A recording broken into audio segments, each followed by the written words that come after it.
Today's guest became a Memecoin millionaire at 17 years old. I've had like 200,000 of a meme coin in like 10 minutes. Mom, I'm a millionaire. Born in South Africa, he started out selling candy to classmates, using the profits to launch a dropshipping business. At 13, he stumbled into cryptocurrency, where one of his first investments skyrocketed 10,000%. I try to lose small and win very big. 9 losses, pretty quickly lose. And then you hit one winner, which pays off not only for the previous 9 losses, but for the next 90 losses. Now he's made millions in the meme economy and even advises hedge fund managers on the strategies that built his fortune. That's why meme coins have become so popular now, because everyone knows this thing is the casino, but it's more like, say, playing poker. Like, luck is a part of it, but the best poker players consistently win. In this episode, we'll break down his exact blueprint for multiplying wealth, expose the deceptive tactics keeping you broke, and uncover the hidden loopholes used by the elite to secure generational power. Even this morning, I bought like 50K worth of Maurits Neo. Welcome to the Jack Neel Podcast. How's it going, brother? Thank you so much for having me. Yeah, for sure. Maurits and I got dinner last night. We had a pretty good conversation. He's kind of teaching me all this crypto stuff. Not too familiar with the space, and I've kind of avoided having podcast guests and talking about this topic, but it's not very often where you meet a kid as young as Maurits here that's made millions through meme coins. So I thought it was an interesting story, and yeah, I'd love to talk about it. So you've traded dozens of cryptocurrencies, maybe hundreds for all I know, and some of these are utility tokens, like they're tied to real companies, and some of them are just for the meme. What's the most amount of money you've made from a meme coin? A meme coin, probably upwards of $500,000. Trump played out really well for me. I caught it late, but I just sized in pretty heavily. But my best plays have been utility plays. Because of the nature of meme coins, it's much shorter durations and much higher risk. So I don't bet as heavily as I would on like solid utility projects. The play that really changed my life, and for me, what was like my best ever play, was Polygon Matic last cycle. That really was the play that took me from like having a couple $1,000s to a couple $100,000. So that was my best ever play, and it really kind of opened my horizon. It got me better networked. It made me a lot of money, and it kind of showed me like, holy shit, like you can make crazy like fuck you money from this. In Polygon, so what was the price when you got in, and what was it like when you got out? So I first got in around 50 million market cap, which was during COVID time, and I was around 14 at the time. I'd saved up a couple $1,000s from a couple different businesses. I did a tiny bit of e-com, like these are all like tiny numbers, a couple $100, $1,000 a month. I did a couple other hustles. I walked dogs, I sold sweets, but I saved up a decent amount of money, and I'm just kind of getting into trading.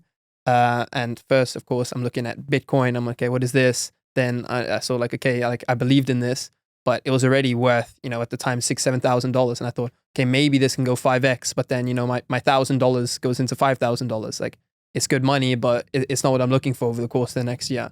So then I took a look at ETH, and I thought, wow, like this is really cool. Like, I like smart contracts. I really liked this idea of ETH. But at the same time, ETH was already a couple $100s. So I thought, how crazy could this really go? But then Vitalik Buterin, who's the founder of Ethereum, or the CEO of Ethereum, he was talking about the importance of layer 2 scaling solutions. And then I was like, okay, what is this? I had no idea what it even meant at the time. But basically, these are kind of chains built on top of Ethereum. And I thought, okay, this, like when Ethereum is going to go, which I really believe they would, like the layer 2 scaling solutions are basically a leverage play on that. As Ethereum runs, there's going to be, some winner of these layer 2 solutions that are going to get like bulk of the market share, because Ethereum is slow, it's very expensive, it's tough to use. So as adoption comes, a lot of people are going to move off to these layer 2s. And then I found Polygon Matic really early. I went autistically through everything, the team, where they went to university, took a look at all these things, and I thought like, this is my play. And I put like 80% of the money I had at the time into that, which was only a couple $1,000s. That was around 50 million market cap. I sold some too early, sold some too late. But that coin was the third biggest gainer of the cycle. Only like SafeMoon and BNB did better. It was the best, Ethereum-based coin, the best performance, and it went basically nothing to multi-billion market cap, and that netted me like a good 6 figures at the time. So what was the price when you got in? The token, I'm not sure price, but of market cap was at around 50 million market cap, like my first initials, and it went to multi-billion. But it's not like, you buy in at one price and you sell out at one. Like, you're buying in incrementally and you're selling out incrementally as well. But I believe it went to over around 12, 13 billion market cap at the peak. But I sold some too early, some too late. Like, you never get the top perfect. If I played it like perfectly, it would have been like mid seven figures, if not more, if like I timed it well, but timed it decently well, but you never get it perfect. So what was kind of the strategy there? So how much did you invest in exactly? Was it like $5,000, $6,000? Yeah, I think it was $3,500, $4,000 over the course of a couple months.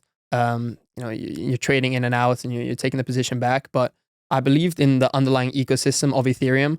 And a lot of people in crypto, they like to diversify pretty heavily. They'll buy like 100 different coins. But my strategy then and now has never been that, because there's like a 0.9 correlation effect with Bitcoin, which basically simply means when Bitcoin moves up, the entire market moves up. When Bitcoin goes down, the entire market goes down. And kind of the lower down you go, the more leverage, the more multiplication there is on that. If Bitcoin swings down 10%, you have, other coins that get wrecked like 30, 40%. But when Bitcoin pumps, the inverse happens as well with the coins. So I believed in crypto very heavily. I was very pro decentralization. I didn't agree with what the government was doing at the time. I liked that it was non-KYC, that as a kid in South Africa, I could, go and buy this and there's no stopping me, as long as I have a credit card or some bank account, like I can get access to this. And then I really just believed in Ethereum at the time, less so now, this cycle, which we can get into. But yeah, it was basically just a leverage play on Ethereum. And, if you're buying something, like a lot of people buy Bitcoin and think, oh, I have $100, I'm going to become a millionaire. But like, you need to look at the market cap of how far can Bitcoin really go. Like maybe it goes to 10 trillion and 20 trillion and flips gold. But even then, that's only a couple X's from now. Your $100, might turn in $1,000 if it hits a 10X, which would be, like insane to hit. But with these low multiple coins, you can hit better X's, but you also have a lot more risk. Yeah, so my thing with you is you were quite young. So what was the time, how old were you when you traded Matic? 13, 14? Yeah, 14. This is 2020. So I found Bitcoin maybe in 2016, 2017, like that initial bull run. And I was like trying to convince my parents, like, hey, like, please, like, buy this. Like, I'm not old enough to buy this. I don't know how to do it, but I know that this thing will be big and it will work. But like, I was under 18, so I couldn't buy anything. I bought my first like chunk of Bitcoin the day I turned 18 years old, which still did well for me, but I wasn't able to buy it when I was younger. So how did you go about that process? Yeah, with non-KYC exchanges. So the first exchange I ever used was KuCoin. And non-KYC simply means that you don't have to put in your details for it. So you don't have to put in a proof of address or a passport. At the time, KuCoin was non-KYC. So, but with that, you can just buy with your kiddies card at like a kiddies card. It had like a $150 a day limit. But I could simply just buy USDT from the card, like 2.5% fees, which was quite high. But in crypto, like you can make 2.5% pretty quickly back. So I was just buying every day with my kiddies card from some money I'd saved up from some different ventures. And then from USDT on the exchange, you can just go ahead and buy whatever. And then oftentimes you have to move it for these smaller coins. At the time, Polygon wasn't listed in many places. So you have to send it to a decentralized wallet and a decentralized exchange, which makes it slightly more complicated, but simply just means that you send it from this exchange, which holds the money for you, to basically a third-party wallet, which only you have access to, and then you swap it on-chain. At the time was with Uniswap. I'm kind of framing the podcast today, guys, around people who, not for people who've like never bought a cryptocurrency or like know nothing about it, but people who have at least bought Bitcoin or bought like a layer 2 crypto or Memecoin. But I do want to explain like what is the difference between like layer 1, layer 2, layer 3, and like, yeah, just kind of give that to everyone. Yeah, so layer 1 is like Ethereum. This is the base chain. And layer 2 simply means it's built on top of it. So you have ERC20, which is like Ethereum's base chain. A lot of crypto, it's made more complicated than it actually is. Like there's a lot of jargon and people make it sound super confusing, mainly so that they can sell you some courses or that they take care of the money for you. But realistically, like if you spend like a couple weeks studying it, like it's not as complicated as it seems. It's the same with traditional finance. They use all these buzzwords to make it sound complicated. But if you literally just break it down and think about it logically, like it's understandable for almost everyone. But layer 1 is the base where everything is built on top of. And then you have layer 2 and layer 3 scaling solutions, which are basically bridges of the main chain that are built on top of it. So say Polygon is a layer 2 on Ethereum. And basically you can use the ETH network, but there's millions and millions of people using the Ethereum network. That's why it's so expensive. That's why it's super slow. So these layer 2s are basically like these little side roads. If you have the main highway of Ethereum and there's maybe some traffic on there, then you have these layer 2s, which are kind of these, these side roads where, you can go a bit quicker on those, and they're built slightly differently. Some of them have new features, maybe some bumps in that road or whatever it is. That all these layer 2 scaling solutions are slightly different. I think a lot of things people don't understand in crypto is that every project, whether it's a meme coin, whether it's a utility coin, does something different. A lot of people have no idea what they're investing into. Like Solana is very different to Bitcoin. Litecoin is very different to Solana. Like all these coins serve a purpose. A lot of it is all vaporware. A lot of it is just big promises. But every coin is basically like a company. It does something different. Even in meme coins, it's different narratives, communities, plans that they have. That every single thing is something different. It's like investing into a company. Most people just see something and buy it, and they have no idea what the promise behind it is, what the tech behind it is, what the community behind it is. So you need to really understand that every crypto does something else. And most people do less than 5 minutes of research when they invest in something. I don't like to go that way. I mean, meme coins, it can sometimes be like that. But if I'm investing like a large chunk of money, I don't like to gamble. Most people treat, crypto and meme coins like it's stake.com. They just go and they're just gambling. But like, I'm putting a lot of money into something. Like I want to truly understand what it is, what the potential is, who's the team, what are their plans, and treat it less like a casino and more maybe, I guess, like sports betting for some people in the sense that you can take educated guesses. There's always risk with it, but I try to play it more like investing than gambling. Just to clarify here, what is layer 3? Is that a token or a solution built on top of layer 2, or is that so it's like it's so the same thing a step further, side road of the side road, basically. So it's Ethereum, layer 1, then you would have Polygon, an example, be layer 2, and then something built on Polygon would be layer 3. Exactly. So what would a meme coin be? Would that just be a layer 2 solution? A meme coin is different than like say a layer 2 solution because it doesn't offer any new features, say like the typical meme coin, like a pump.fun. I wouldn't call it like a Solana layer 2. It's simply just a coin built on top of Solana. A layer 2 traditionally like is more to help with the scaling or help with the load of people.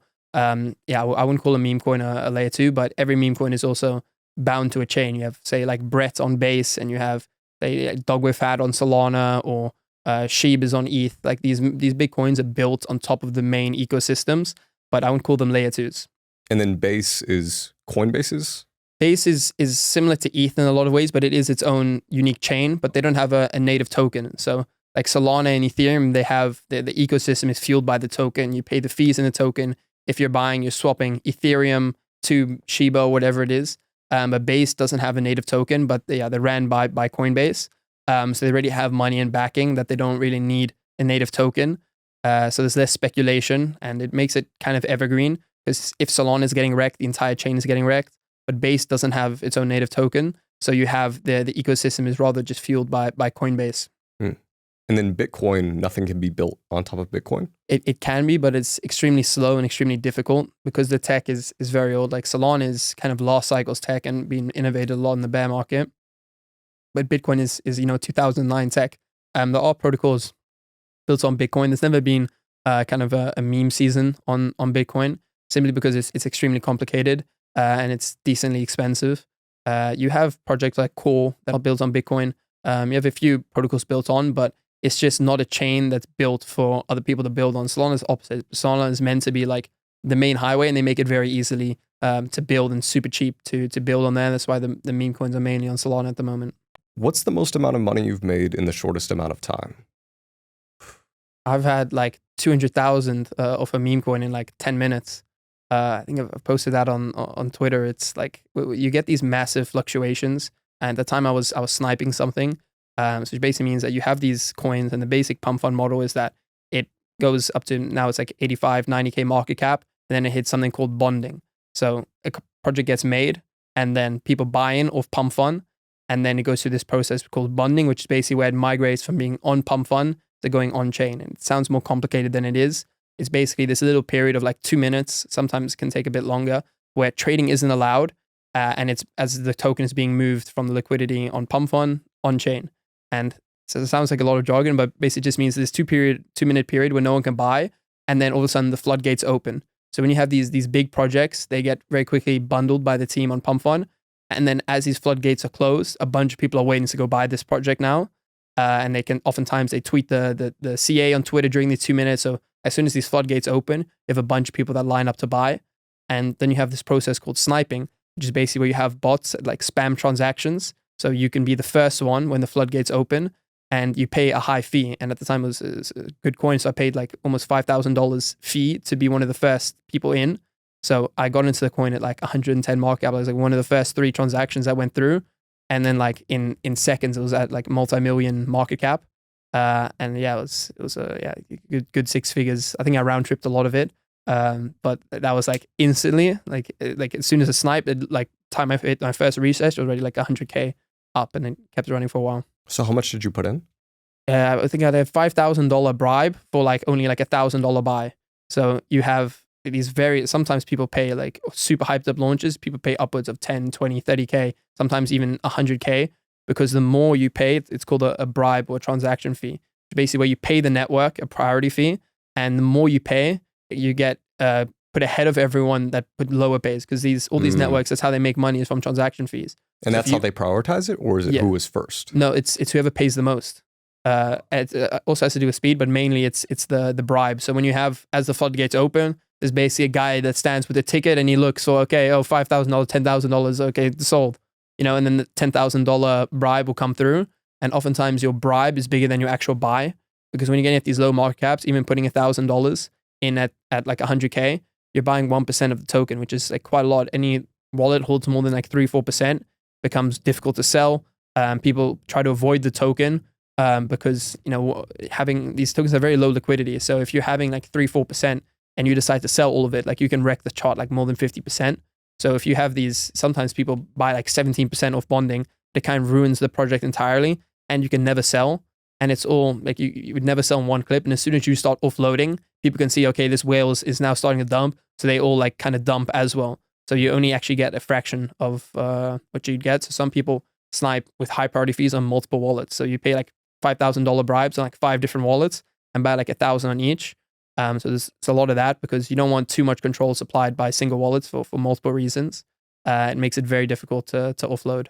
Guys, if you are into crypto already, we will get into some specific strategies and kind of how Neo thinks about investing in the space. But I do just want to clarify some things for the people listening to the long form version of the podcast. So just key terms here. We have CA, contract address, essentially the series of numbers and letters that you paste into your crypto exchange, or where would you put it into? So I trade mainly on Telegram bots, okay, which is kind of, you have basically 3 levels of, I think, how deep you're onto crypto and what you should do. So level 1 is that you're just using Coinbase, using Binance. These are the big exchanges. The thing is, you'll never get like the type of returns that I'm talking about on those exchanges, simply because by the time a project gets listed on Coinbase, it already has to be at least a couple $100 million in market cap. It already has like, vetted team. They have enough supply control. There's this whole criteria that these projects go through to get it listed. And then when it gets listed, you're kind of the lowest on the pecking order. Everyone that got in pre-listing already has their bags packed, and oftentimes they sell as it comes onto these exchanges, and kind of the retail normie people are the ones buying their bags. The second layer, I guess, is going on-chain, which is basically when you're using, Uniswap or Jupiter, or these kind of on-chain trading tools. And that you can get into things before they're listed. All you need is the contact address. So if it's on Sol, you're using Jupiter, you should just paste in the contact address, and you can just swap your Solana to buy whatever the meme is. And then, you can get into that from very, very early. You don't need to wait for an exchange to list it. And then kind of the third layer, which is kind of where everyone's been moving this cycle, is with Telegram trading bots. So you basically, it sounds more complicated than it is, but simply on Telegram, the app, you have these different bots. I use Nova. There's a bunch of popular ones. Trojan, Nova's a big one. Bonk. You have all these different bots, and simply there, you just paste in the address, and like you're typing a message. And we'll show this at the end of the podcast. But you basically just type in a contact address. You click send, and it'll pop up with like how much you want to buy: 1 Sol, 2 Sol, 5 Sol, 10 Sol, and you basically just click 2 Sol, and then within like a second, you have your transaction submitted. And the reason that people do that is just because it's much quicker than Jupiter. And you have, you can take much higher slippage. There's a bunch of things you can customize all your things. And you basically just paste the contact address on Telegram, like just on your phone, on your laptop. You click enter, and like within a second, you'll get a transaction submitted, and you'll pay slightly higher fees. Like the bribe you're paying is because you want to be super quick. And the reason you want to do, Telegram trading bots instead of Jupiter or something else is simply because it's much quicker. And especially with meme coins, with these very low market cap coins, like it's all about speed. It's a game of how quickly can you get in, how quickly can you get out? Because news drops very quickly. Someone just tweets something.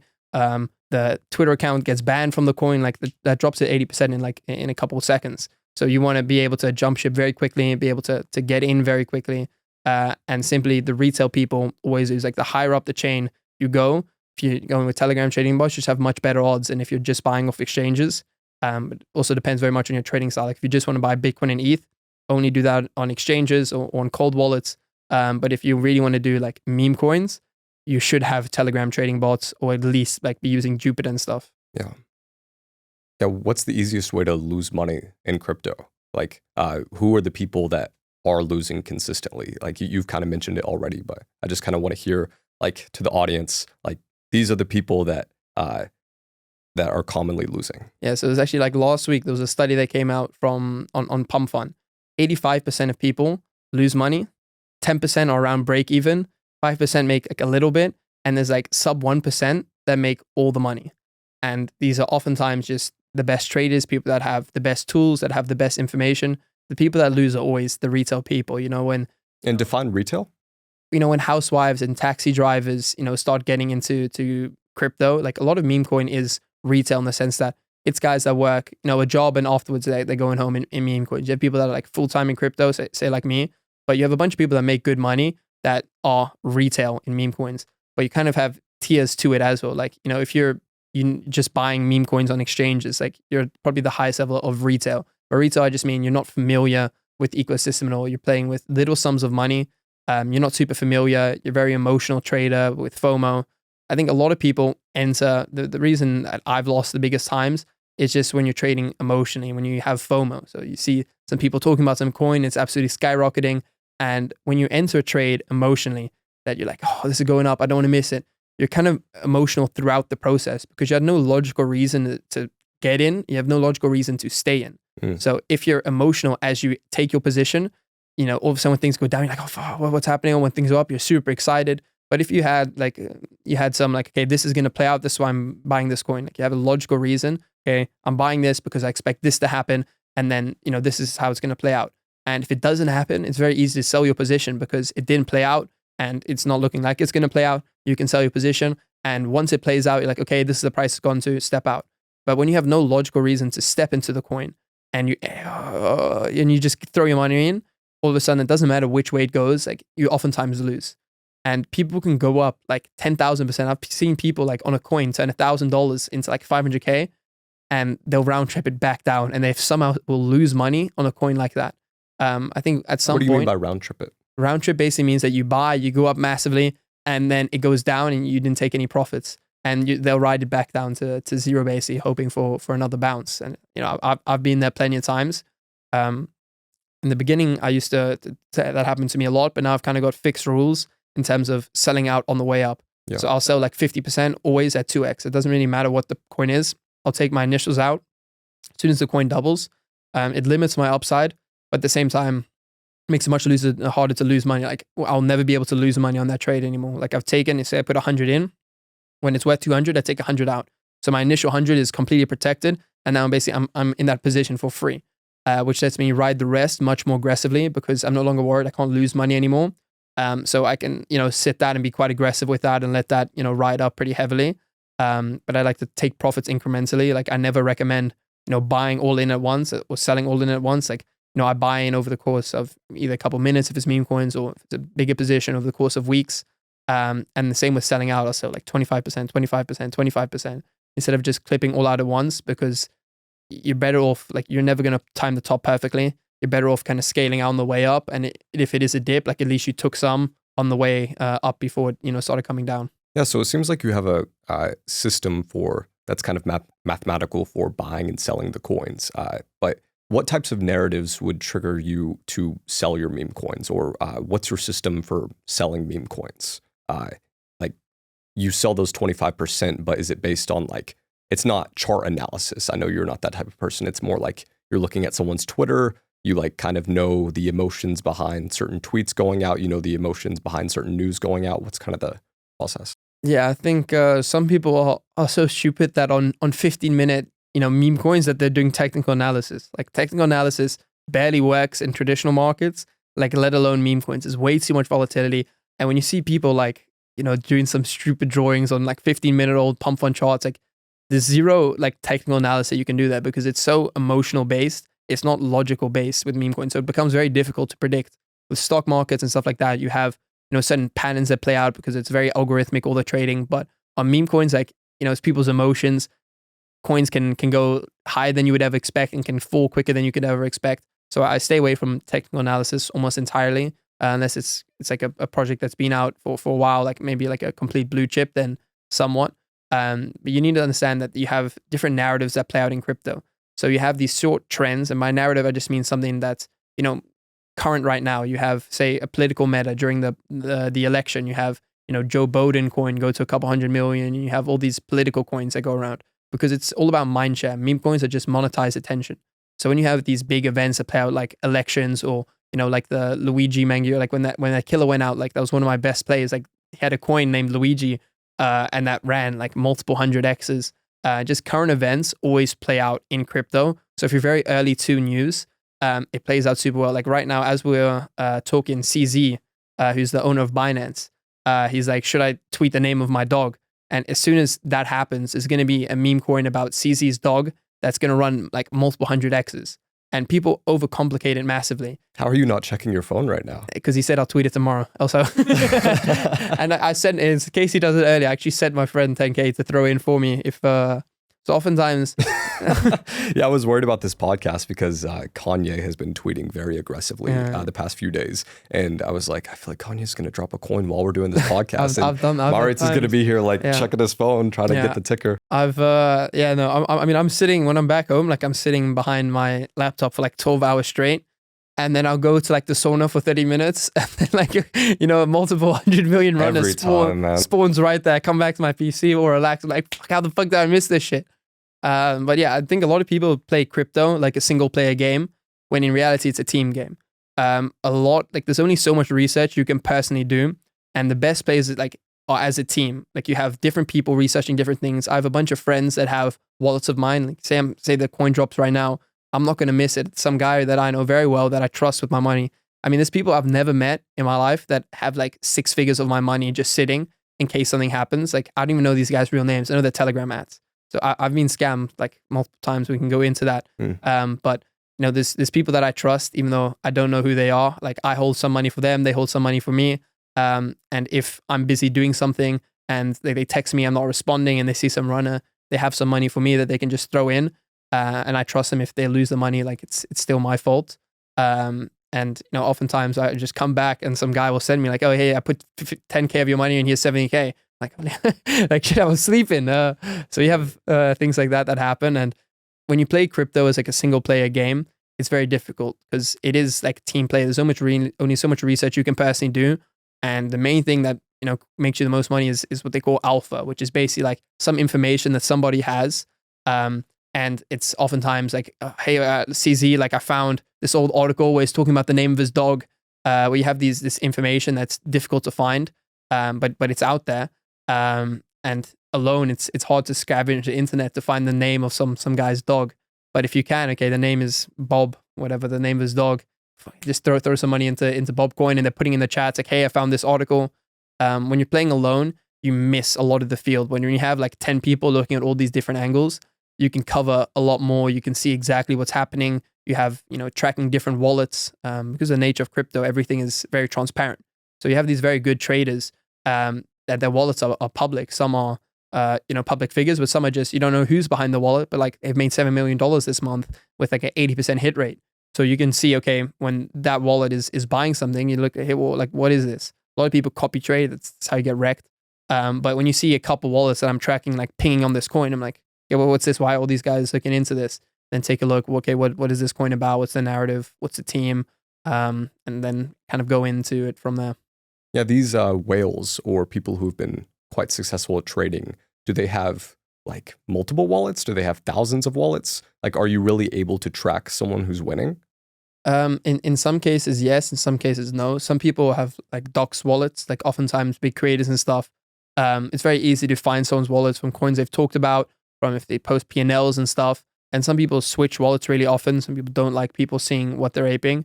So I had for a while private wallets. I've just like doxed one of my wallets so people can see exactly kind of what I'm doing. And I'm doing like a challenge with it where I turn 10 Sol into 1,000 Sol. So just publicly, transparently, you can see every play. Like there's no hiding. If I lose, I lose. Like if I win, I win. Like you can see all of it. But some people have changed their wallets because very quickly to find. So they'll send the money off the wallet, they'll swap it chains and make it very difficult to track, and then fund a new wallet. But oftentimes it's quite a process. So you can just see like on chain, there's a bunch of tools like GMGN, like where you can see, you paste in, a wallet address, you can see how much they made last month. And you can also just filter by wallets that have made X amount of money. You can see, okay, this wallet made 10 mil of Trump. Like what else have they done? And you can transparently kind of see everything. And it's very easy to track these wallets. And even when people move wallets, if you try hard enough, you can still follow like this cookie trail. So it's almost impossible to hide. And some people switch wallets. Some people have been using the same wallet to trade for like the last year and a half. You can see every play they've made, if they're profitable. And I think that's for beginners starting out is like, you get to see behind the scenes of these people that have, been in crypto for a while and then are trading with 7-8 figures. Take a look what they're doing, see, understand, like, how are they selling out? Like, how are they hitting these runners?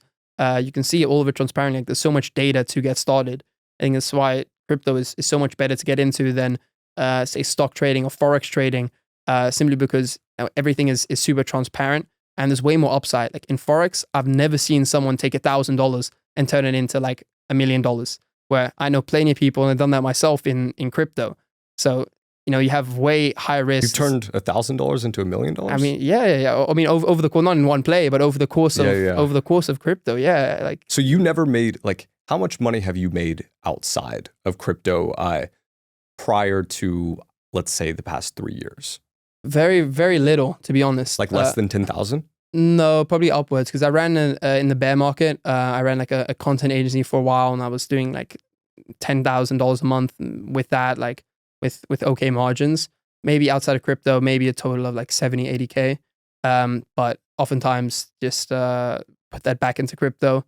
But I've had like, I've transparent wallets now as well. You can see, like, I mean, just like 2 days ago, I turned $1,000 into like 75K on a Dox wallet on the Central African Republic coin, like in a couple minutes. Like, it's very difficult to do that. At the gym. It's very difficult to do that in Forex. Like, there are some people that are profitable, but I just don't like the industry overall. And it's much harder. You're trading against a lot more algorithms, a lot more bots. Same in stock trading. Whereas meme coins, like, think about your average meme coin trader. It's some fat fuck in some basement of his mom that's trading with $50. Like, that's someone that's much easier to outcompete than the guys behind the terminals at JP Morgan trading stocks.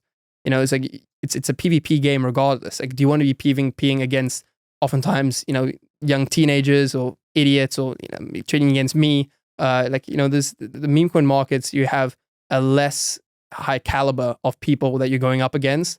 In Forex, trading against central banks, you're trading against, companies like Apple. They sell their phones in yens in Japan and they want to change back to dollars. They also want the best exchange rate.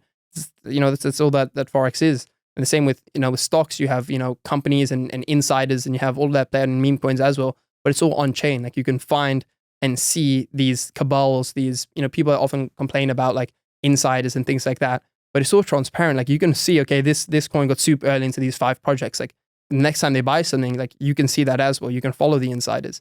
Whereas in stocks, it's behind this closed wall that we can never see, who's buying, who's selling. It's not transparent who that belongs to, how much. It's more of a gated, whereas on the blockchain, you can see everything is transparent. What is the crypto cabal? I mean, cabal is kind of like a word for a team. It's a very organized team, and you have all these different cabals, and it's not very organized. But you have these cabals, these groups of people. Oftentimes behind all the big projects, it's oftentimes the same 10 teams. And I can now, like, by looking at the website of a project or looking at like the wallets, I know, like, oh shit, this is this Chinese cabal. Like, you get very good at picking up these patterns because they're creating the same coins often. They're trading the same coins often. You have, say, the Binance cabal, which is all these Binance insiders, oftentimes like big Chinese whales that buy projects like pre-Binance listing. And there's, teams that create the same coins. There's only a couple like good teams that create all the big coins, like me and you or people on the street would have heard of. It's the same teams. They have the same people that make the websites every time. They have one guy that runs the marketing all the time. They use the same KOLs, which is like, these KOLs are these, stands for key opinion leader. They're basically the same influencers, all these, Twitter pages, oftentimes undoxed. You have these Twitter pages, and it's oftentimes one guy that runs like 10 of these pages. You have all these pages with some NFT profile picture, and they'll all look completely separate. But I know guys that run like 10 pages themselves. So you'll see all of them post, and you're like, oh my God, why is everyone on crypto Twitter talking about this one coin? But it's one guy that runs all these different pages in all these different, niches. Some I've seen docs pages where it's like some guy's a profile picture. It's an AI generated guy. So it's like it's all very much smoke and mirrors. And Cabal is just these organized teams. Like I said, crypto is the best players teams. So you have these organized teams that move their capital together so they can pump things really heavily. You have, these Cabals that create coins or, just hijack coins as well. Like there's coins that they'll just buy up like a couple $1 million worth of it. And now it's basically their coin. They can move the price and they're incentivized to push it. When they have a couple millions even if it's not their coin, you have a couple million in, they're going to market it. They're going to get people to buy it to pump their own bags. But oftentimes it's teams launching themselves. They control 80% of the supply in many different wallets. And a lot of people don't understand how these teams actually make money. But it's simply by selling onto retail. So you have these things called market makers, which is like, say these projects have like 80% controlled supply. You can't just sell that like not in one clip. And even if you offload it slowly, it's very difficult. But they have these algorithms that are like market makers. So as a $10,000 buy comes in, they offload say $3,000 worth of tokens. So they never create any red candles. They just kind of dampen the green candles. And then over the course of a couple of weeks or a couple of months, they can offload, 7-8 figures like pretty quickly onto buyers without ever wrecking the project. So when projects launch, it's super controlled. But by the time, the project comes to its end, the team barely controls any more tokens. It becomes more of a community-led thing. And oftentimes that can fare well because you have now an organic community. They control now 80% of the project, whereas in the beginning, the team controlled 80%. So now you have these organic holders that are, shilling the coin to their friends or they're involved in the community. But in the beginning, that's all artificial. You have these raiders and you have these basically these paid shills. Like you have like 50 people in Nigeria that would just type in the chat, super bullish, I'm all in. And sometimes it's AIs and sometimes it's just real people that get paid, $1, a couple dollars an hour to go and just type into these chats. So, when I go into this, I'm like, oh, wow, look how many people are typing and doing this.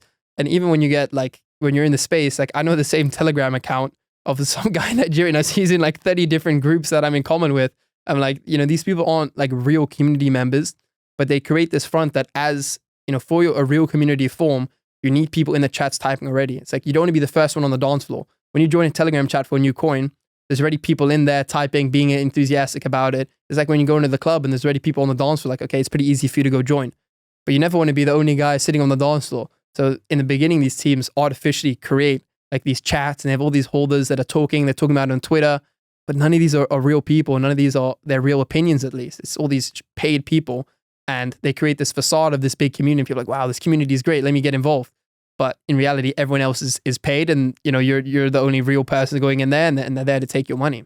Yeah, that's an interesting kind of scam I've noticed, like investing small amounts into crypto recently. Like I bought a coin with 100,000 liquidity, which essentially means like someone had put $100,000 worth in. And I think maybe I bought $700, just something small. And it instantly crashed and like it got rugged. And I was like, is this person just like adding $100,000 of their own money? And as soon as someone invests, they just take the $700. Like, is that worth it for them? It can be. So you have these different things called honeypots, basically, which are where you can buy in and you see these tokens are like pumping, but in the contract, you can't sell. So basically, the price only ever moves up. And then they whitelist wallets that can sell. So they whitelist their own wallet and then just sell. And they basically make all the money that people buy it in. Like they already control all the tokens basically. So if you put in $700, they basically make like $699 profit off that. And then these are what we call honeypots. And then you have rug pull, which is basically where you take out the liquidity so no one can sell it as well, which sends a token like instantly into zero. But oftentimes, those are blatant scams. Like those are people that come into the attention. But through platforms like Pump Fund and Dex Screen, like those often get flagged and that doesn't happen as much. Like last cycle, you'd oftentimes get rug pulled, which basically when the liquidity wasn't locked, people could just withdraw the 100,000 that they had in liquidity and all the current holders are fucked. This cycle, most of the coins are made on Pump Fund which is the liquidity is like already locked. People call things rugs, but by definition, most coins can't rug anymore. When a chart crashes like 80%, they'll call it a rug, but it isn't really like a rug. It's just, the It's coin a very is crashed. methodical rug with lots of AI, multiple wallets. Yeah, exactly. It's very interesting. But are you in the crypto cabal? I mean, Cabal is difficult to define. Like, I'm in group chats with, people, it's 100 people, like invite only, and everyone in there has over $1 million, and, in meme coins, and they've had to, dox their wallets. So I guess in some ways, yes, I'm in no way like in some Binance cabal. I'm still like a retail trader. But I guess in some ways, yes, like a group chat with my friends can be a cabal in some ways, where we're looking for things, we're moving together, they have control of some of my money, and we're incentivized to make each other money and ourselves money. So I guess, in some ways, yes, I am in a cabal, but less defined, and it's not like some like cloaked shady room where I'm pumping coins and doing things like that. But you're in a group chat that is essentially worth $100 million in crypto. More. I mean, easily $1 billion. There's plenty of 8-9 figure people in there. There's plenty of group chats that I'm in where everyone just sends coins like all day. So they send coins and then like instantly go buy this. Like they send the coin, then you go take a look, because of pump fund, there's more than 20,000 launches a day. You can never keep up. Like you'll miss runners.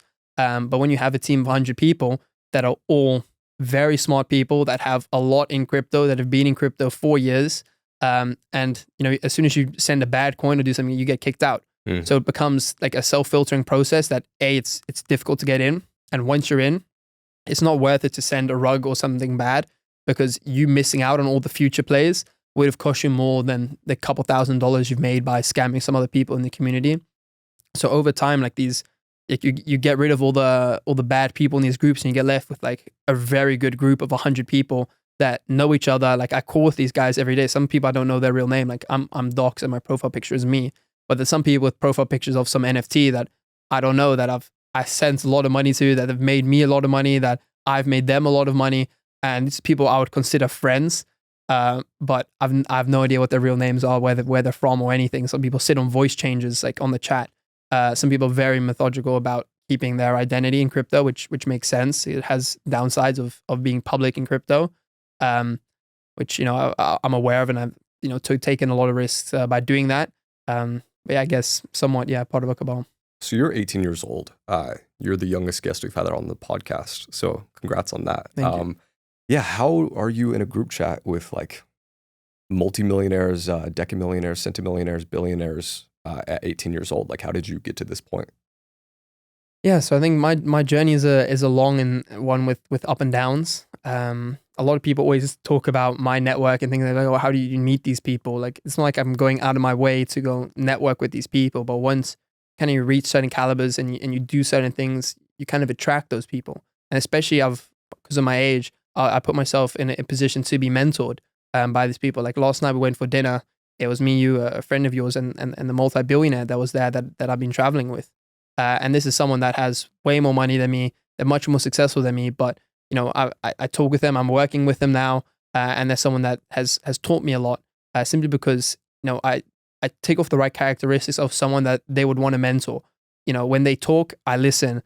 They see I have my own things going on. It's like I'm starting from zero. Like I've already proven that I can do it, and I'm at level 10. They're at level 99. But they can see that, okay, I want to help this kid get to level 50.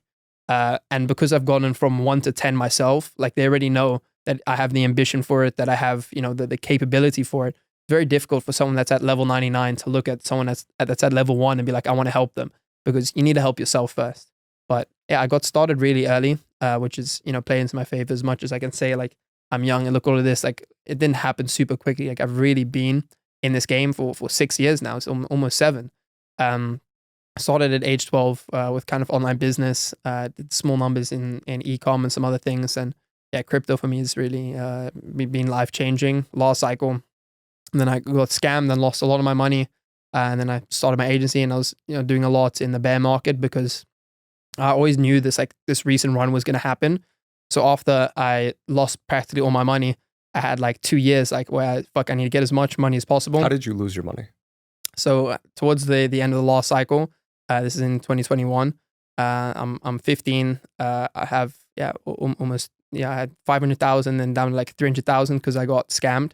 But at 500K, I had a bunch of people that were doing pre-sales and things like that, and it'd be someone that I'd been doing business with for 2 years almost. Like from I started like in like when I just got into crypto. It's like one of the first guys I was connecting with. It was similar age to me, in Holland. I don't know his real name, but I just knew he was from Holland because we spoke Dutch. Holland is Amsterdam. Amsterdam, by the way. Yeah. For Americans out there. And I'd been talking with him for a while. Like we sat on VCs, like we're both like young kids and we both like done well.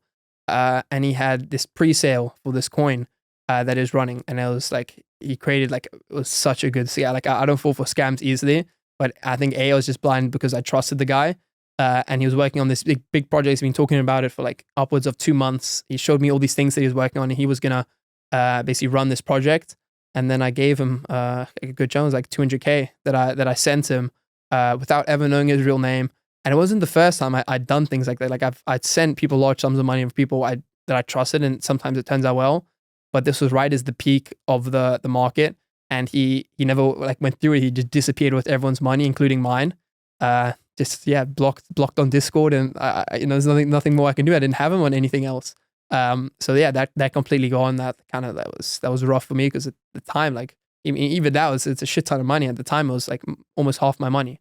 And then the FTX crash, I had a lot of money sitting in crypto on BlockFi, which is like an platform that paid you interest. It was like a sister company, and they lent a bunch of money to FTX when they went bankrupt. And I timed the top of the market like almost perfectly. I was in an Uber to my friend's house, and the Uber driver started telling me, I'm going to quit being an Uber driver. I'm going to buy Shiba Inu. I'm going to be a millionaire. And I was like, just before I'd been reading when the shoe shiner starts giving you stock tips, that's when you know the market's at its top. And that verse just like played in my head like so vividly. And I'm like, I ordered the same guy back home. I went to my PC and I sold like 80% of my positions. And within like 2 weeks, it was the market top. And I had cashed out a lot of things, but I had it sitting on exchanges that went bankrupt. So I had money sitting there on my screen, and like I timed it well, but just where I'd chosen to store my money was wrong.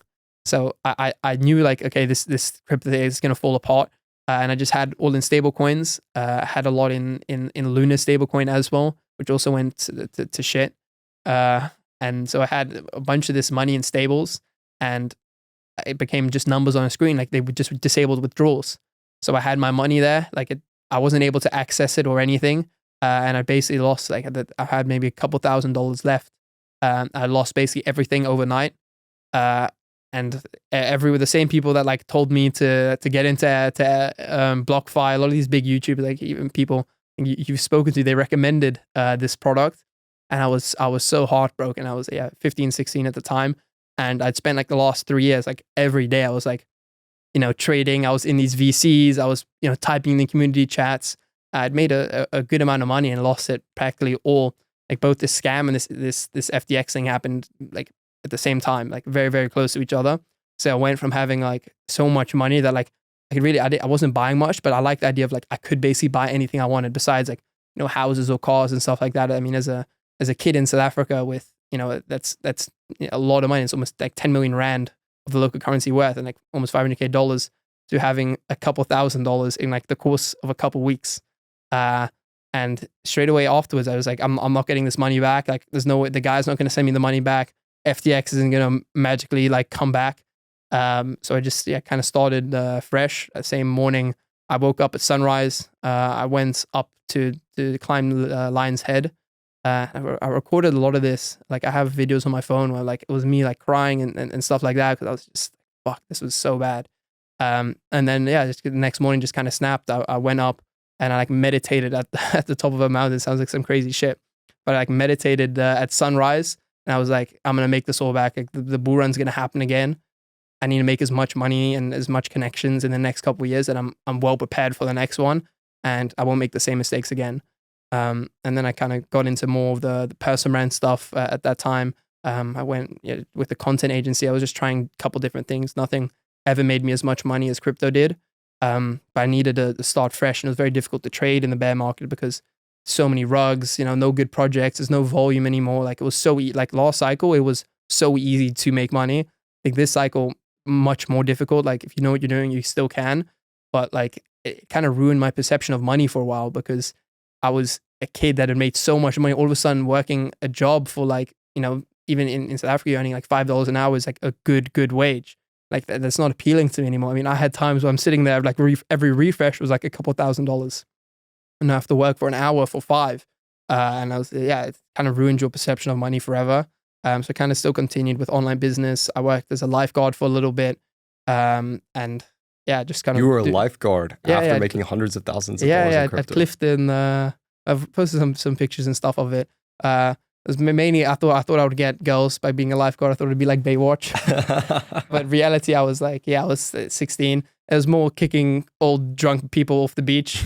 And I was quite short for a very long time. So I'm like this short kid and I'm like going to some 50-year-old drinking beer. I'm like, hey, get off the beach. And he's like, oh, what? Fuck off. I'm like, I'm going to call the senior lifeguard. He's like some 17-year-old chick. So I did that for a little bit. Worked odd jobs and then I kind of started interning at these hedge funds. So first at a fund in South Africa because, I had like records of how much money I'd made and lost. But I understood like crypto and blockchain very well. So I was interning at this fund and I would sit down and tell these very smart like TradFi people, by TradFi I just mean like they're in traditional markets in stocks, equities, bonds, and I'd explain to them like what is crypto, what is the blockchain, what is Ethereum, what is Bitcoin.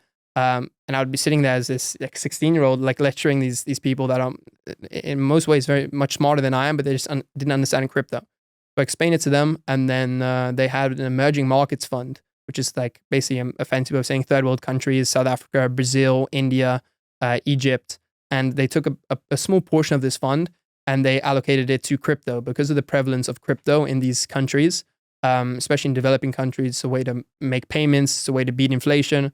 So they took a small part of this money and they basically invested it in crypto.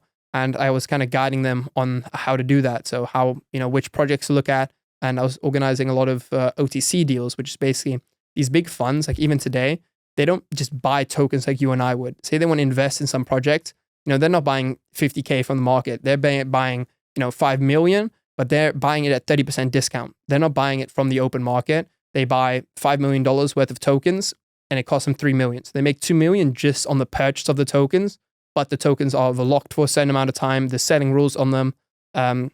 Even today, I still do some of that, where it's, they have these big bulk purchases, and I was getting, some affiliate cuts off of that, and I was still in touch with a lot of the best teams, and I had access to kind of the smart money. So I was kind of bridging the gap between this TradFi world with a lot of money and smart people, but they just didn't know how to reach out to these teams. They didn't know anything about these projects.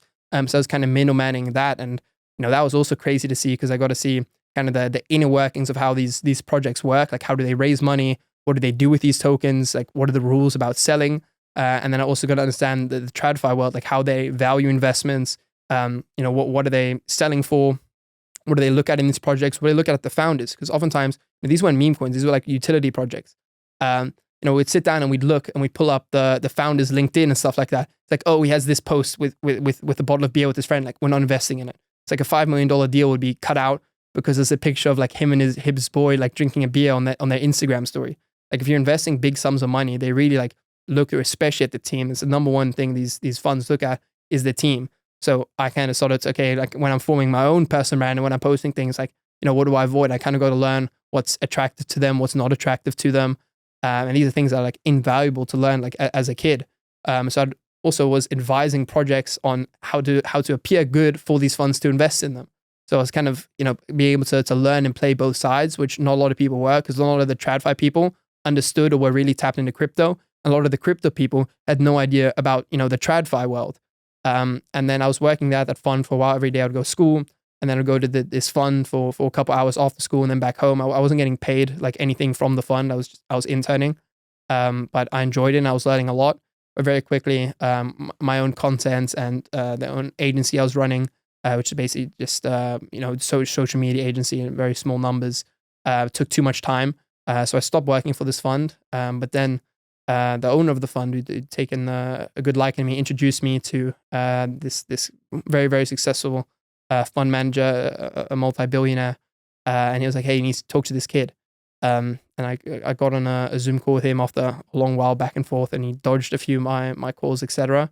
I got to speak with him, and then he took a liking to me, and kind of been a mentor for me since.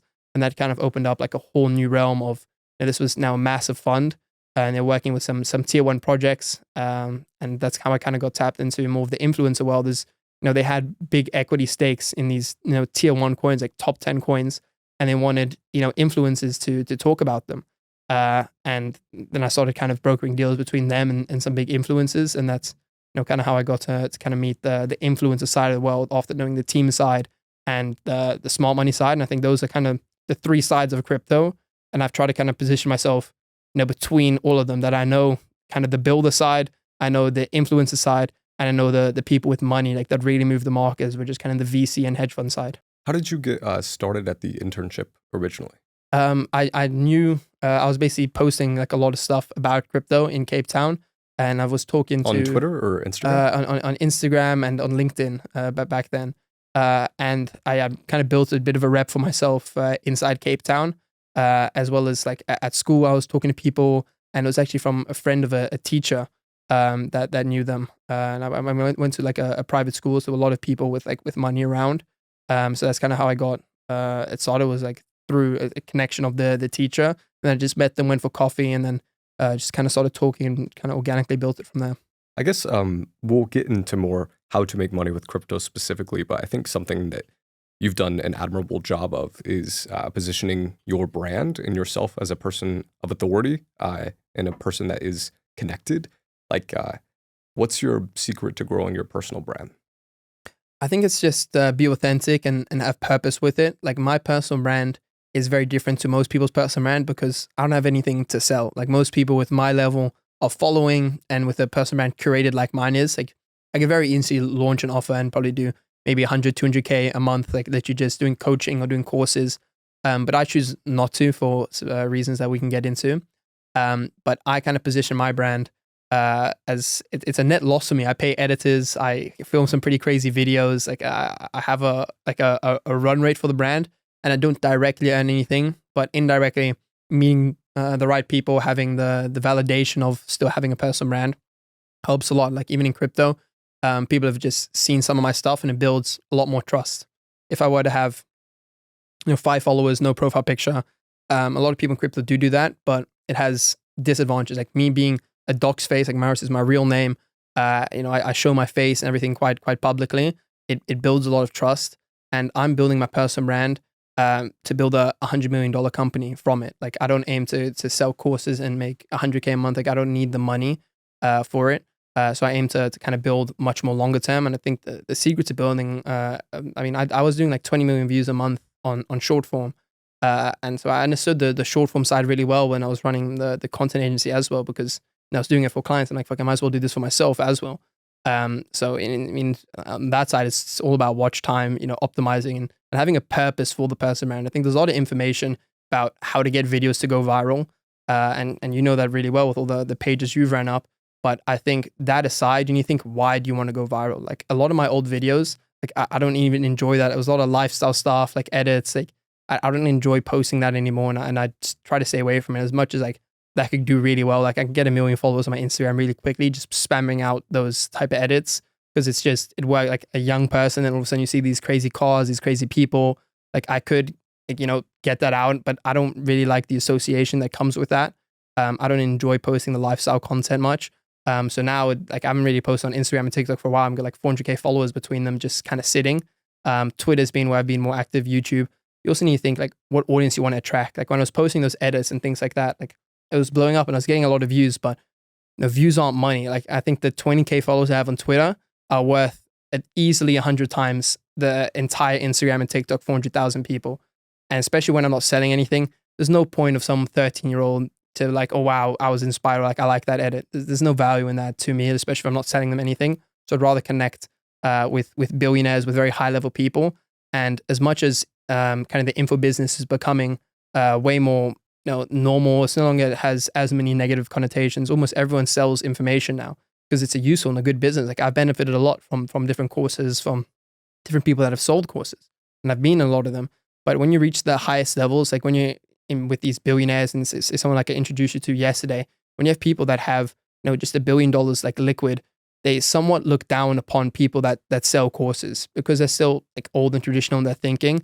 And I wouldn't want to burn a connection like that by having a, hey, DM me money and I'll send you my free guide in my Instagram bio or some upsell to some course, simply because the targeted demographic that I'm trying to reach and the brand I'm trying to build, I want to be able to connect with those, top 0.1% people, and they just negatively look at people that sell you something.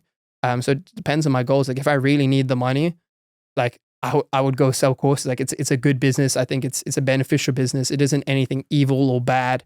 A lot of people like, all course sellers are scammers and things like that. Like I don't sell courses, but I've joined a lot of courses and they've like changed my life completely. Like if I didn't have them, like I wouldn't be where I am.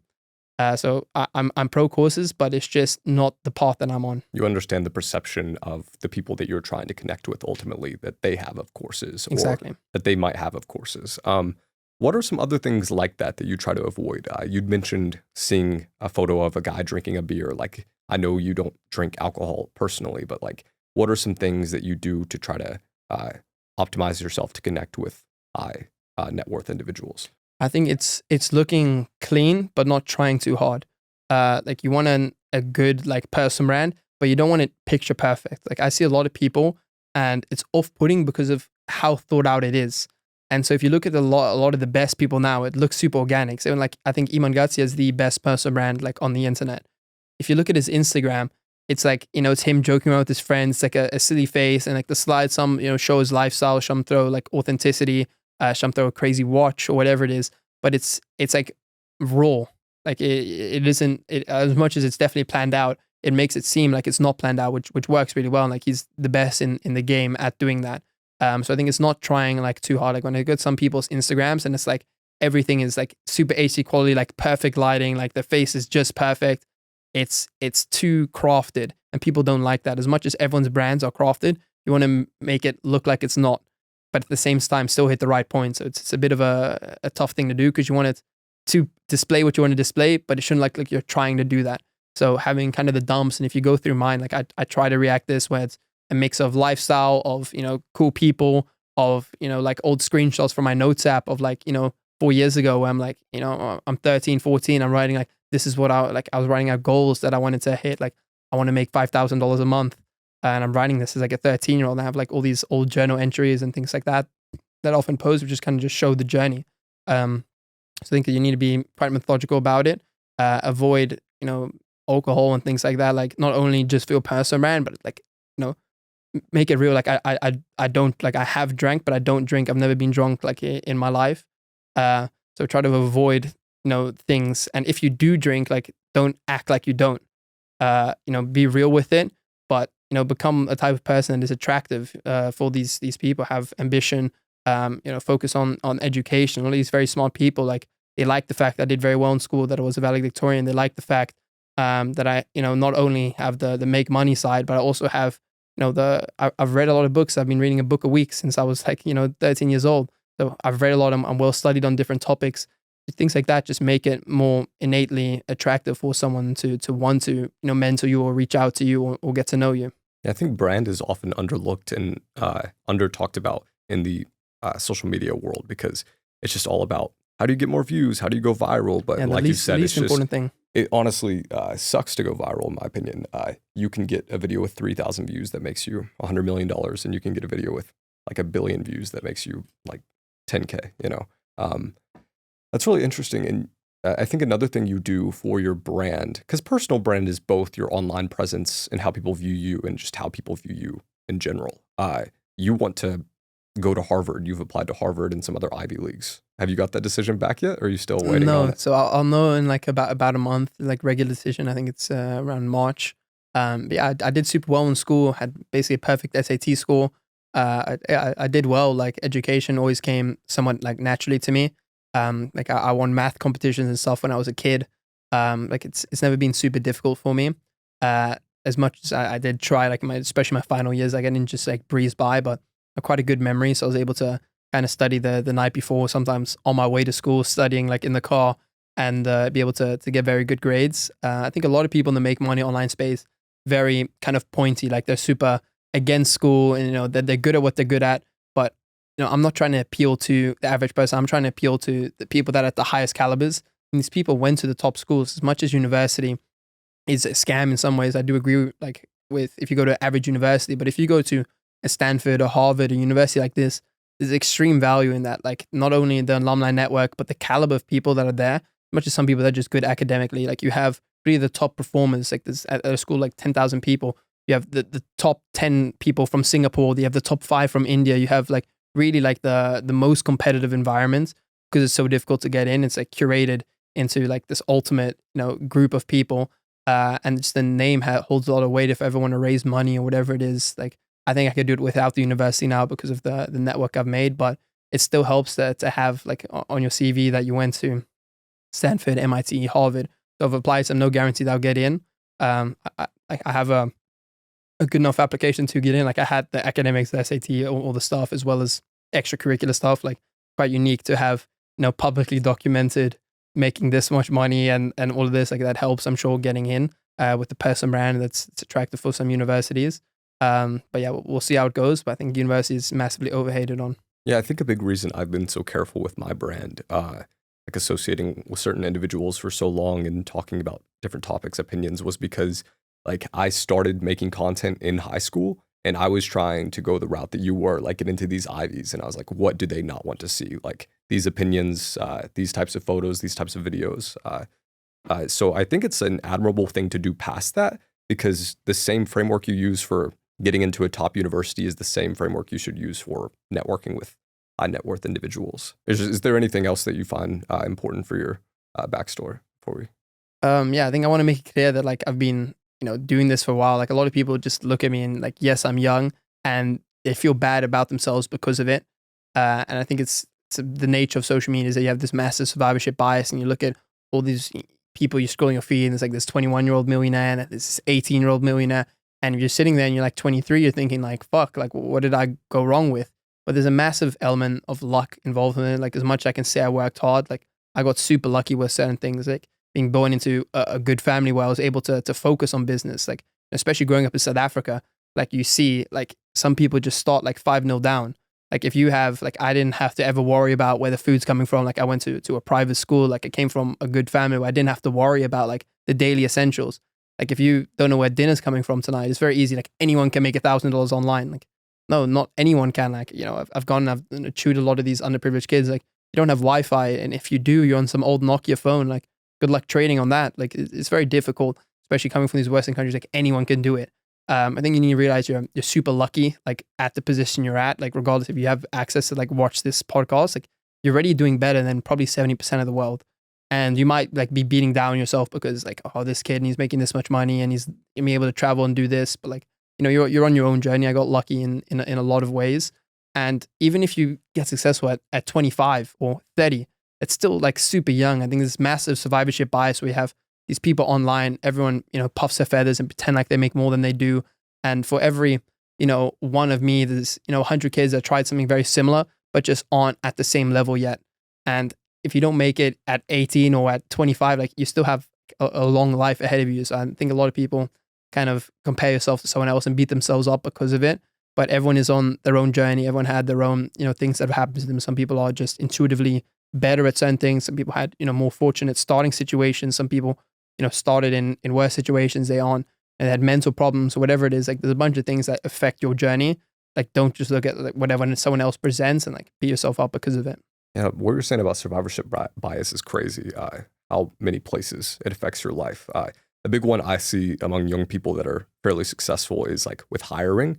Like I always have issues with hiring people who can do the things that I can do, because I used to assume that just everyone could do it, because it's just like, why would I be special? Mm-hmm. Like you, I'm sure it's hard to hire someone, or maybe you thought at one point like, oh, my classmates at school, like I can teach them how to do this trading thing and like they can do it just as well as me. And then you found out pretty quickly, like, that's not the case. These guys can't really help me. I just kind of have that knack for it. But I guess what's your formula for spotting the next big crypto before it explodes? It's tough because if I knew the exact formula, I'd be worth 100 million, which I'm definitely not. There's no exact formula to it. And especially with my like loss strategy, like I've made my wallet public now, so you can kind of see like how I'm trading it. But you hit like 9 losses, I try to lose small and win very big. So you lose, cut losses pretty quickly, lose. And then you hit one winner, which pays off not only for the previous 9 losses, but for the next 90 losses. So when you have like these, you have a few of these big wins, and even like the most profitable wallets, you can track all of them. Like the hit rate isn't great. Like most people are losing more than half, but when they win, they just win a lot bigger. Like when the coin is like 25% down already, I'm already mostly exiting my positions, because meme coins are very different. Like it is really just like this big, like, elevator up and then fucking like fall off a building down. So, when it starts crashing, a lot of people hold on until they're down 97%. Like I cut losses really early. Like when it's down like more than 50%, I almost always cut my losses, because I know that everyone else in meme coins is super emotional. When I'm down, most other people in the project are down as well. So know that when people are down, they're going to panic and sell. So once most people are down, I try to get out early, because that's why you get these cascading events, and then you have these like fucking red candles that go like off your screen. It's just because everyone's panic selling, because there's no logic behind any of these coins. There's no fundamentals. There's no value. Is that it's kind of just following the herd. So on the way up, it's like that. On the way down, it's like that even more. So I try to sell super early when it's losing, because they often never recover, these coins. There's no, sometimes there's some miraculous run back, but oftentimes it's very short lifespan. It's up and it's down, and it's down forever. So I try to sell relatively early, and then I take my initials pretty quickly with the winner, and I let it ride. And in terms of what I look for, in a utility project, it's very different. Like what I look for in a utility project is, a good docs team. They went to good schools. They have a good promise. A good roadmap and all of this. But with meme coins, there's very little to look for. The team, they almost never reveal who they are. There's no big plan with it. They make it clear it's a meme coin. Like there's not. I think a lot of people like meme coins this cycle, because last cycle everyone got so burnt by these big promises. All these like, this is the Web3 Google. This is this revolutionary AI coin. And a lot of these people just got wrecked. None of these projects actually ever fulfilled something. It's amazing how since 2018, we've had billions of funding in the space, some of the smartest people in the world working on it. And if you go on the street, there's still not one project that people actually use. Like people just use traditional tech companies. They use Google, they use Apple. Like these companies have real use cases. I mean, crypto's been around now like solidly for 7 years with almost infinite funding, and there still isn't a good project from it. So all of this is basically vaporware. I think that's why meme coins have become so popular now, because everyone knows like this thing is it's the casino, but it's more like, say, playing poker. Like luck is a part of it, but the best poker players consistently win. It's the same in meme coins. Like you have a few people that consistently are able to win, and at the World Series poker, it's the same 8 people sitting in those chairs every time. There's a bunch of different tables, and at the end, it's the same 8 people. And with meme coins, it's the same at a bigger scale. Like you have the same couple thousand people that are making money consistently, and a lot of people are losing it. But when you look for, it's just meme coins are mindshare. It's just monetized attention. So when there's real world events like playing out, like we talked about earlier, say now there's some new meme that's going around, like the chill guy. Like you're investing in how big can this meme get. It was all over TikTok. I saw chill guy super early, and because I was so tapped into crypto as well. Like before the coin was a meme itself, like it was the chill guy meme. Like, hey, I'm just a chill guy, whatever, with your girlfriend shouting, and you're like, I'm just a chill guy. That I found this coin, and I thought like this is hilarious. I mean, this is gonna go more and more viral. And as it continues to go viral, more and more people had the same thought I had. Like, oh, what is there a coin behind this? And then the coin itself kind of became a meme. But if you're early, like 2 things, you're basically betting on the greater fool theory that someone is going to buy this higher than I am.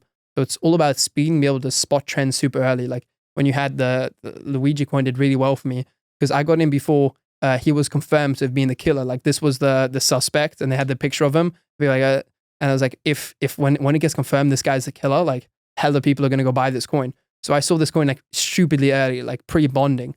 And then when like a couple hours later it got confirmed he was a killer, I mean, it went to like, multiple tens of millions. So, it's things like that, like spotting things early and being able to kind of link the dots before other people do. With chill guy, which came first, the meme or the token? The meme. And oftentimes the tokens are kind of leeching off current memes. Like with the chill guy, for instance, some guy created this meme, some guy created this art, and you had a bunch of influencers and spreading this meme, and it's always organic how that grows. And then someone created the token because of it. So someone saw this team thing early, and with the chill guy, it was quite a cabal behind it. Like they had very organized team, like proper things. They saw this meme and they kind of betted on this meme, and as it grew, like a lot of people it grew mind share. A lot of people went to go look for the token. Oftentimes it's almost always it's the meme or some current event happens, and then there's the meme gets created around it. I spoke recently with a guy that tried to kind of invert this. He would create the token and then he would kind of push the meme. But that's very difficult to do. It's very difficult to create a viral meme non-organically. Every meme we call like that we see, it's just funny. People like it. People share it. Another person makes another iteration of it. So I did find people that threw like millions into creating this coin, and then they created the meme to try to bring attention to this coin. It completely flopped because it's very difficult to organically push a meme. Whereas a coin you can push. You can't push culture as much as you can push the price of a coin. Like culture is super organic, and that's what meme coins are. It's just tokenized culture. Yeah, it was my like conspiracy that chill guy that they saw it, thought it had a lot of potential just like through seeing TikTok videos, and then put a lot of like media marketing, like some really creative people into making it as big as possible after launching the token. But based on what you're saying, that seems harder. Like, has anyone done that successfully? Maybe because it'd be difficult to tell if they've done it well. Like, wouldn't be able to tell. But a lot of times you can kind of see like search for chill guy things spike on like Google Trends, and then the coin gets created, and then the coin kind of runs up as the trend continues to run up. But none of these coins have kind of any lifespan. It's all very short term things. Like I like news based coins a lot simply because I'm super like I'm on Twitter all day. I'm checking things. Like I'm aware of what's happening. So when there's some news about some also coin did really well for me was this Robo Dog. There was like some China media company posted like this robot dog, and I'm sitting and I see this Robo Dog coin launch. I buy that, and as everyone's talking about this robot dog, the coin runs up. So it's just predicting like what is gonna go viral, and especially having like the social media background like we do, we can quite easily like see something like, hey, this is something people talk about, like this meme is pretty funny, whatever it is, and then be able to bet on the tokenized version of that is super cool. And that's my main trading style, is not looking at all these complicated deck screener, like drawing all this technical analysis, and looking at all these coins have the same fundamentals, it's the same supply, there's no tokenomics, there's no roadmap. You're basically betting on attention, and coming from the background of the attention game, which is kind of the influencer side, we're able to quite well predict like how attention is going to flow, and money flows where attention does. So if you're able to kind of put your money in before the big flow of attention and all the money flows in, like, that's how you win. How much money did you make off Trump coin? I round tripped a lot of it as well. Melania kind of messed things up, but at some point I was up like 400-500K in the day. I saw it really late. I was with Luke and some of the other guys, and we saw it super early. I'm like, it's got to be hacked. There's no, that's crazy. Damn, they hacked the president's Twitter account. And then I saw it on Truth Social. And I'm like, damn, it's crazy. They hacked 2 accounts, and then it's like another post. I'm like, how hasn't this been taken down yet? It's been like 45 minutes. Like, there's no way it hasn't been taken down. And I'm like, shit, it's definitely real. And then I got in. I didn't get in super early. I know some people that made like retarded amounts of money. So by the time I knew it was real, it was already super high. So I only hit like 5-6x, but I entered with about 100K. So what was your thesis there? Like, walk me through like the different news things at play. Like, he launched the coin, what was it, 2 days before the inauguration? Yeah. So there's the narrative of he launches it, people think the Twitter account's hacked. Then people realize it's not hacked. You have different time zones in the world, people who miss the coin. There's the fact that it's on Moonshot, which is a really popular like app people use to buy like cryptos with like Apple Pay. Like, what were you thinking about in terms of like selling, buying your positions? Yeah. So first I saw it. I thought it was hacked. And then by the time I saw it was verified on Jupiter, it was verified on Moonshot, I'm like, okay, that basically confirms it's real, because there's no way like the teams have clearly reached out and they've shown some all right proof on that. So I'm like, it's real. But then I thought for like 30 minutes, I'm late. But then I'm thinking like, VC guys are going to buy this. Like, I was talking to some hedge fund guys, and like, I'm like, when these guys wake up and they're behind their desks, like, they're going to throw some shit into this. And I've never seen a coin catch bids like Trump did. They had extremely high liquidity. So whales could just throw in like 10 million without moving the price. Like, even when I'm putting 100K into a meme coin, like it's extremely difficult. I shoot the price up massively. I get front run. But there's so much liquidity on this. The people were just like throwing in like 7-figure bids. And this was oftentimes just smart money. So it was late at night in Colombia.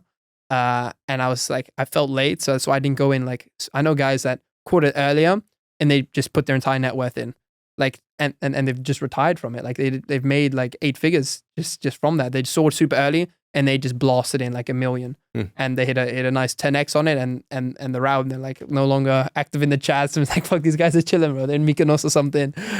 So I saw it a bit late. Like I could have played it so much better because like I live in this space. Like that's the biggest coin that has come for a while. Like why did you miss it? I mean, I saw it super early. Like I hit well, but I could have hit retardedly well.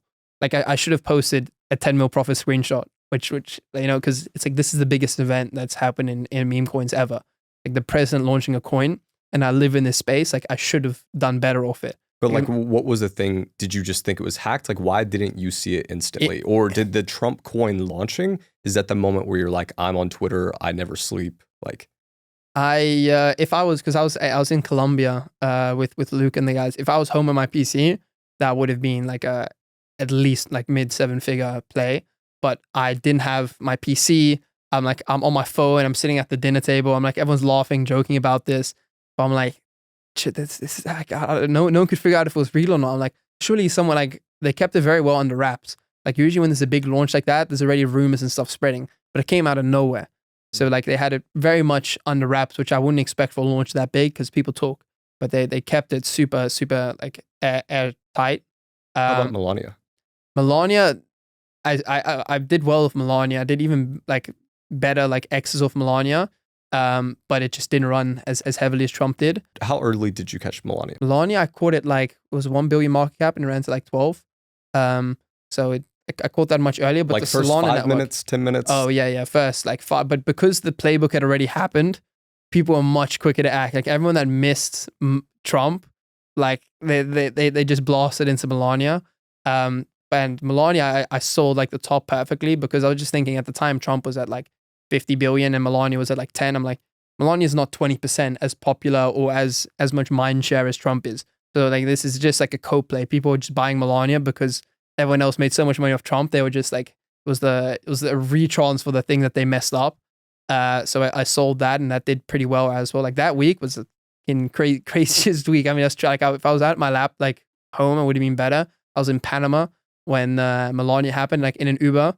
And I saw it and I'm like, let me just ape in this shit. I'm like moving money from different wallets to like have enough to like blast into it. But the Solana network was like super congested. So I was paying like retardedly high fees. What happened to me was I put all my Solana in Trump, and Melania launched and I didn't have enough Sol in the wallet to pay for the fees at the time. And I caught it first 30 seconds. So I was sitting there for like an hour, like begging people to send me Solana. I was like, I'll give you cash. And they're like, no, we need our Solana right now. And I was like, this is horrible. I finally got it after an hour. But yeah, I was shocked how high that one ran to, considering like her lack of popularity. Yeah, it's all psychology. Like I knew getting into that, this was going to be like the ultimate co-play. Like people that they missed Trump, like this was the chance for them to fix their mistakes, like ape in heavier, ape in earlier. So like that's kind of what I was betting on. Even at $1 billion, Melania's mindshare is even worth $1 billion when I was buying.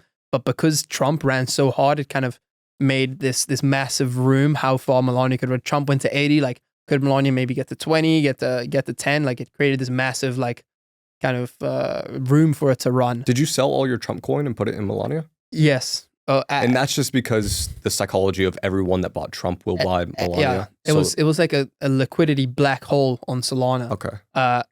Trump and Melania sucked up so much, like for weeks afterwards, like even till now, it's like a void of so many people. Like just money is just tied up in there, and people have lost a lot of money as well. And a lot of people made a shit ton and just took it off Solana. So you have these big coins, like even similar with Pengu, like it just kind of, everyone sells off their other positions to buy into this because there's only so much Sol people have. They'll sell other positions to ape into the thing that's running.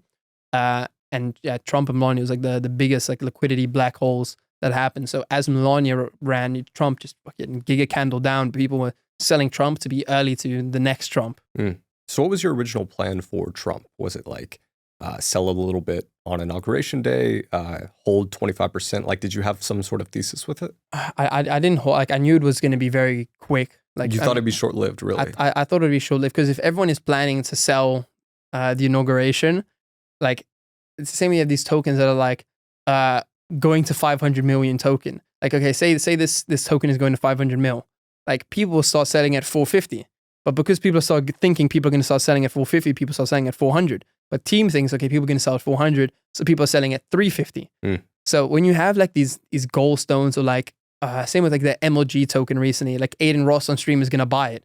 Like it's down like 70% since then, because everyone's leading up to the stream, like, oh, Aiden Ross is going to buy this coin, and it like hypes up. And as Aiden Ross buys the coin, there's nothing left. There's no hype left to fuel it. So the only way it goes down is the only way it goes is down. Everyone that wanted to get in is already in. Like same with like pre-inauguration. I mean, inauguration rate, it's going to pump because everyone's going to be talking about Trump. But everyone is buying leading up to that. So as inauguration day happens, there's no next catalyst. So people sell. So a lot of people, it's always sell the news. Like that was the number one lesson that I've learned throughout crypto. It's kind of buy the rumor, sell the news, but it's really like buy the rumor that there will be a rumor. Yeah, almost. Exactly. It's always sell the news. Like I sell preemptively before anything happens. Say there's like, also was recently like a National Hot Dog Day, and it was some like a hot dog coin or some shit like that.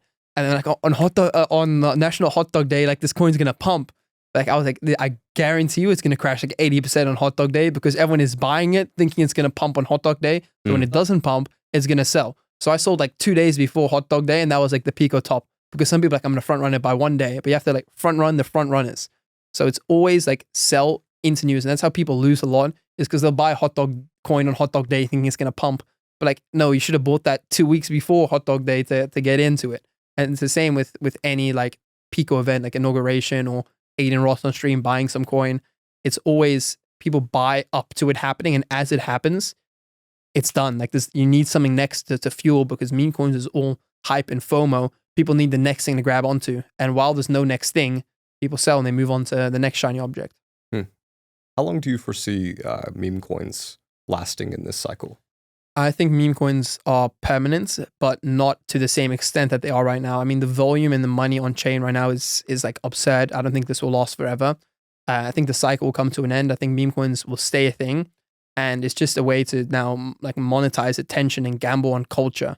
So I think you're going to see more and more meme coins. I do think crypto's, I believe in it massively. I've still got like 97% of my net worth in crypto, but that will change very quickly. I think over the course of the coming months, I aim to, have enough outside of crypto that, if crypto gets fucked, that I can still live, very comfortably and not have to go back to any job. Like I don't want to have repeat what happened last time, where I had a bunch of money and I went down to basically zero, which makes it very hard to trade up again.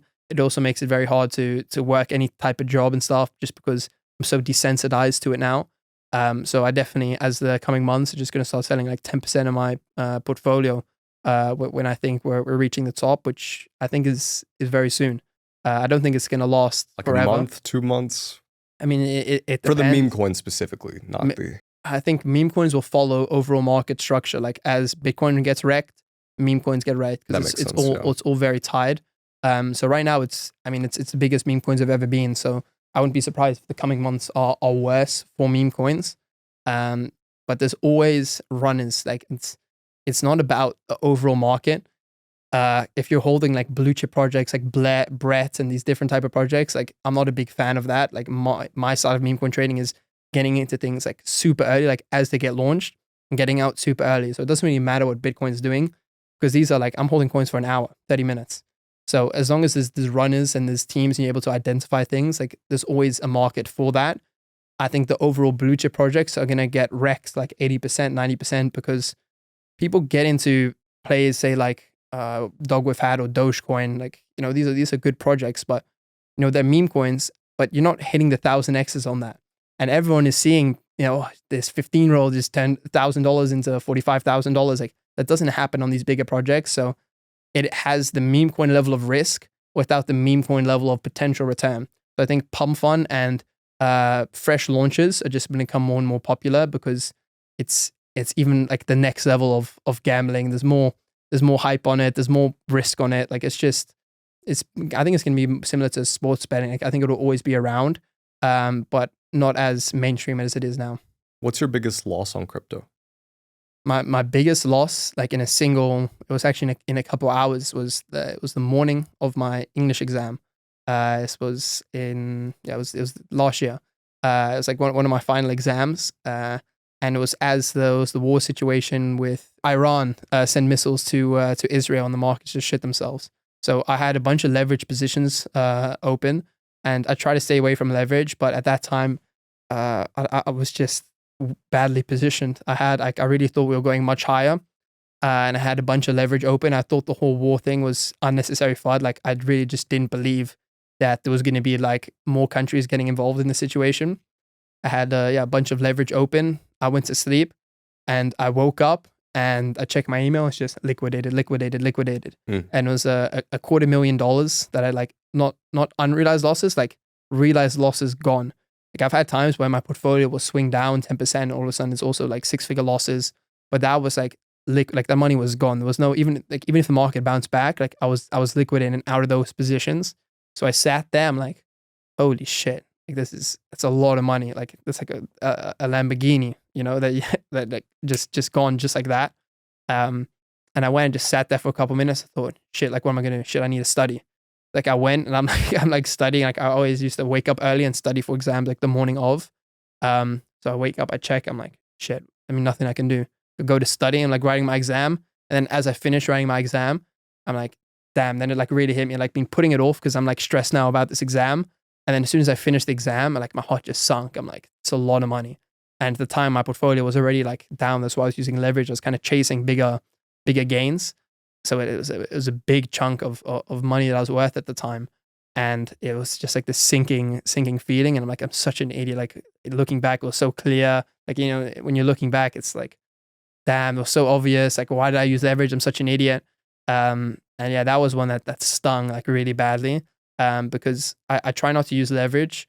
And when I do, I have like tight stop losses and things like that. And just this time, I didn't do any of that. And I got completely wrecked. I learned my lesson. And like, I've had that happen before when I was, at that time, I was like $10,000-$20,000 when I was younger. Like, I'm staying away from leverage. Like, I'm always going to set a stop loss.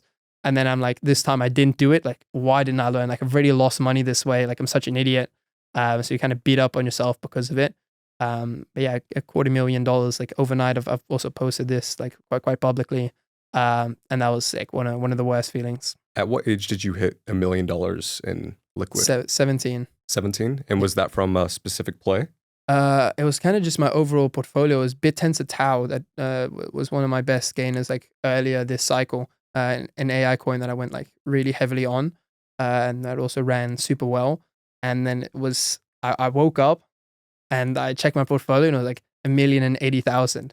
Like I took a screenshot. I'm like, holy shit, it's so sick. Like 2 days later, it was like 700 grand. It's like I touched it and I was like, I'd always like, I wanted to be a millionaire. Like one of my goals was to be a millionaire like before I graduated high school. And I did it like a year before I graduated high school. And I hit it. I'm like, this doesn't mean anything. Like what? Like it's still unrealized gains. It's not like I'm gonna go buy something to go celebrate it. So it was there, and then literally like a week and a half later, like 2 weeks later, it was like 800 grand, and it dropped down to like 700 grand pretty quickly. So I was a millionaire, and then very quickly not. Yeah. and then the next day you were, and the next day you were. Yeah. So it kind of fluctuated for a while, and then. What was your parents' reaction when you told them about that? Listen, I come from like a good family, and they've always seen like it's not like this overnight thing. Like a lot of people when they see me on Instagram, like, oh, there's no way, because it's just all of a sudden it's like, oh, this 18-year-old's a millionaire. But they saw me at 12, like talking about this, I'm doing ecom. Then at 13, like, have you heard about Bitcoin? Like this and this. So they kind of saw for like 6 years this like progression. Oh, I just made $10,000, and like, oh, congratulations, like supportive. So it's not like this overnight thing where you're like, Mom, I have $1 million. Like, and it's like, what the fuck? But like, they saw for years, like, and oftentimes like during big losses, I always like hide it because I mean, I can't even imagine like how they would feel if I told them like I lost $250,000. Yeah, I think they knew. I never I went up to like them and showed them, to be honest, anything like that. So it wasn't like this moment where I'm like, I told them, Mom, I'm a millionaire. But I think they kind of saw the whole journey. And I don't like talk about like specific numbers with family often, even with friends and stuff. It's more like, you have friends, like school friends, stuff like that. And then you have like business friends, or like people that are kind of at a similar level. I'd more talk about numbers with people like them. But I guess, you still kind of see it when I'm posting, like 6-figure days stuff on Twitter. Like you can see all of that, and I'm sure people do. But I had a lot of weird interactions because I was still in high school, like in this time, like just like I didn't go like homeschooling, like it was just a high school, you know, like a typical high school. So I had oftentimes very weird interactions with teachers when I started doing the personal brand stuff. Yeah, and by the way, guys, he's from Cape Town, South Africa, and the money there goes so much further than it does in the US. So I would say like what $1 million is probably the equivalent of what 10 million in South Africa. It's 20 million in the local currency, but in terms of like buying power, probably like 4 or 5. 4 or 5. In terms of like actual like spending ability. Yeah. But yeah, it was. I guess compared to Los Angeles, maybe where I'm from. But some parts of the US, maybe 4 or 5. But when I went there, it was like, I don't know, $3-5 USD, like for an Uber or something. Yeah. So I mean, here it's like $40. But that's crazy, man. To go off scams, you're pretty transparent about your crypto journey, your losses, your gains. What's the biggest scam in crypto right now that no one's talking about? I think a lot of people don't know like the level of extraction like and stuff like from these big projects. I think last cycle people got so wrecked because any project that you have, like we'll go to meme coins in a second, but you have these utility projects. How it first works is, okay, you have a team, they put up some capital, and then you have a bunch of VC money that goes into it, and they're getting it at like super, super low prices, like $10 million, $50 million valuations, and they're getting like massive amounts of supply. And then they release their token to the public, and the public buys it up, and they just get dumped on by these VCs and by these teams because it's just riddled with insiders completely. So you have this $100 million Web3 project, but it's mostly people just like got in like, you know, pre the token being live in pre-sales or private rounds, and they just get absolutely just dumped on by these people. And that's why meme coins are a lot better, because there's no pre-sales, there's no massive like VCs that are coming to dump their bags that unlock tokens that they bought at like 50% discounts. They can just dump on you double the money. In meme coins, you have no pre-sale. All the public tokens are immediately available. Like if you have pump fund, almost every meme coin, if there's a billion tokens in circulation, there's a billion from the jump. A lot of these projects, they release 10 million and they keep releasing like 1 million every couple of weeks. And because it's supply and demand, that the price of these tokens get wrecked because you have more and more tokens coming. Even if the buying pressure stays the same, you just have more and more tokens coming into circulation, which devalues the current ones. Whereas meme coins, it isn't like that. There's no big insiders. There's no massive OTC deals on these fresh launches that come out and just wreck you. I guess any specific scam that you see happening like the past couple months? I mean, there's so many. I mean, it's like the ultimate like Ponzi, especially now with like, I mean, you have stuff like Malone that steal like $250,000. You have a lot of kids that do like SIM swapping, and you have all these drugs. It's an industry where it's like the Wild West. There's so much shady, stupid shit happening, and almost no one is getting punished for it, which I really hope changes. I think a lot of people don't because of the nature of blockchain. Like it's all transparent. Like you can still look at the wallets that were doing rugs 2 years ago. Like it's all, the database is there. So I hope at some point, law enforcement comes in and they can backlog everything. Like even if you think you got away with something, like it can still be tied to you. Like very, very clear. Like it's not as well hidden as people think. And it's a lot of people calling it crime season, because you have, president launching meme coins. You have all these people that have, done a bunch of shady shit, not facing any time for it.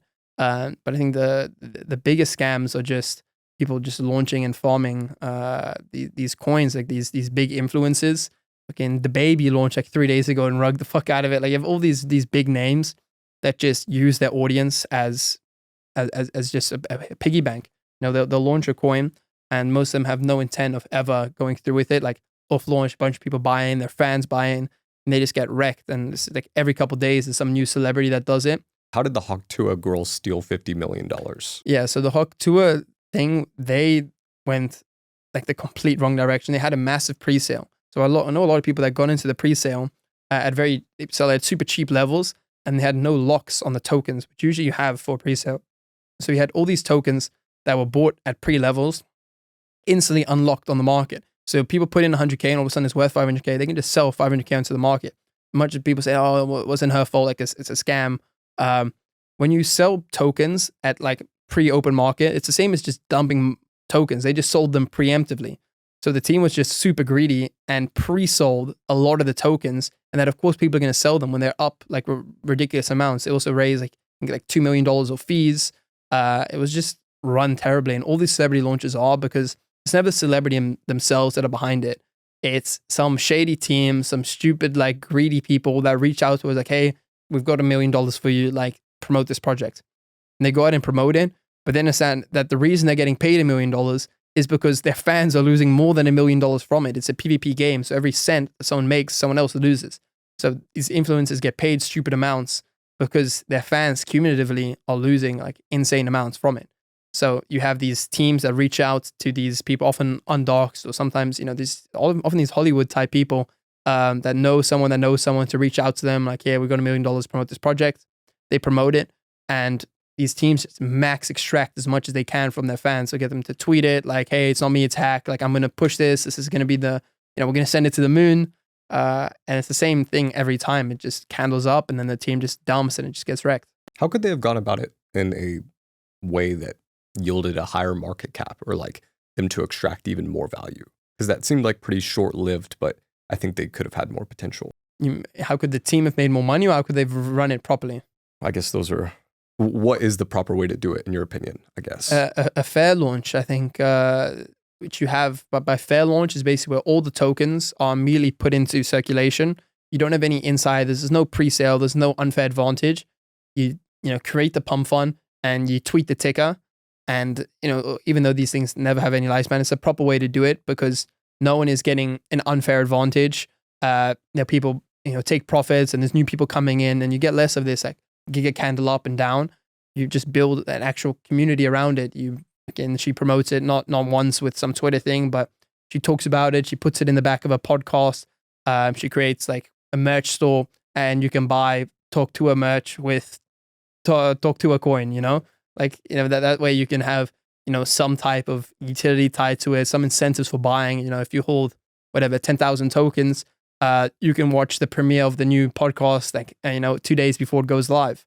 But the right way to do it for them to make money off it is for them to like lock the tokens and get a percentage of the fees, or like how are you supposed to make money with a fair launch? Yeah, so you have different ways of doing it. It's like with Meteor and stuff, like with Pump Fund, you don't make any money off the fees.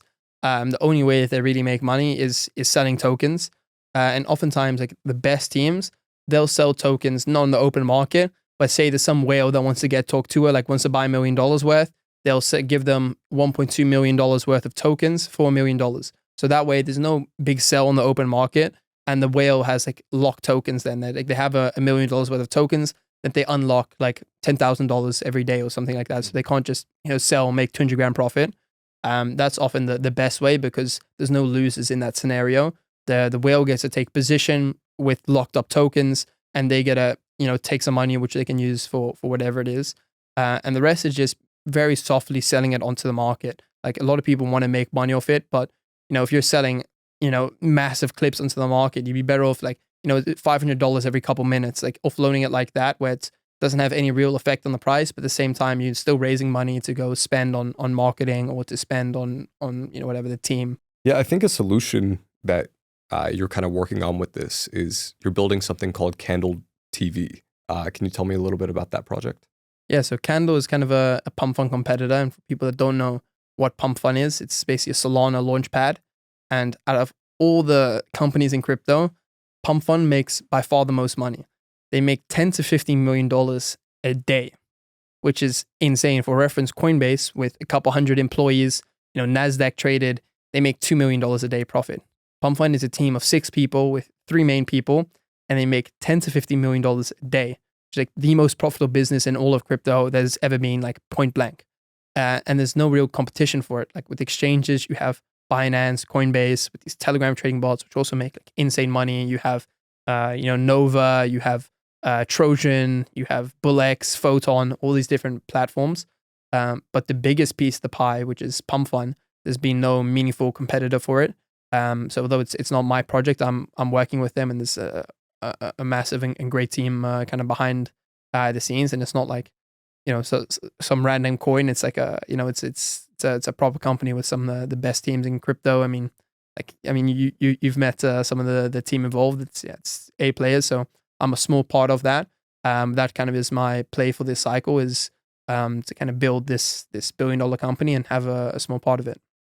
And can you tell me about what are the features of the software? Yeah, so Candle TV is basically Pump Fun X Twitch. So basically, it's kind of a throwback to traditional TV with CNBC, in the sense that you have one person live at a time. So say there's a Maurits Nielsen on for 30 minutes, and afterwards Speed comes on, whatever it is. And that you have these small slots with these creators, and it's linear. There's only one person live, like it's on TV. So I'm live from 12 to 12:30. Jack Neel's live from 12:30 to 1:30, and you have one place at all times where the attention is directed. Because the problem right now in crypto is that attention is spread too thin. The monetary piece of crypto is attention. Where attention goes is where money is. If we're able to redirect all that attention into one central place, instead of having 10 different, one on Twitch, one's on Twitter, like if you have one central hub where all the biggest names in crypto are, that you can tune in there, and that's the central place where culture and crypto is being formed, live. That's kind of what we're going for. So it's live streaming on one channel at a time, and it's very beneficial for the creators, because say I'm live now, and you go live, you still have the tailwind of my entire audience, and the next one, compounds on top of that.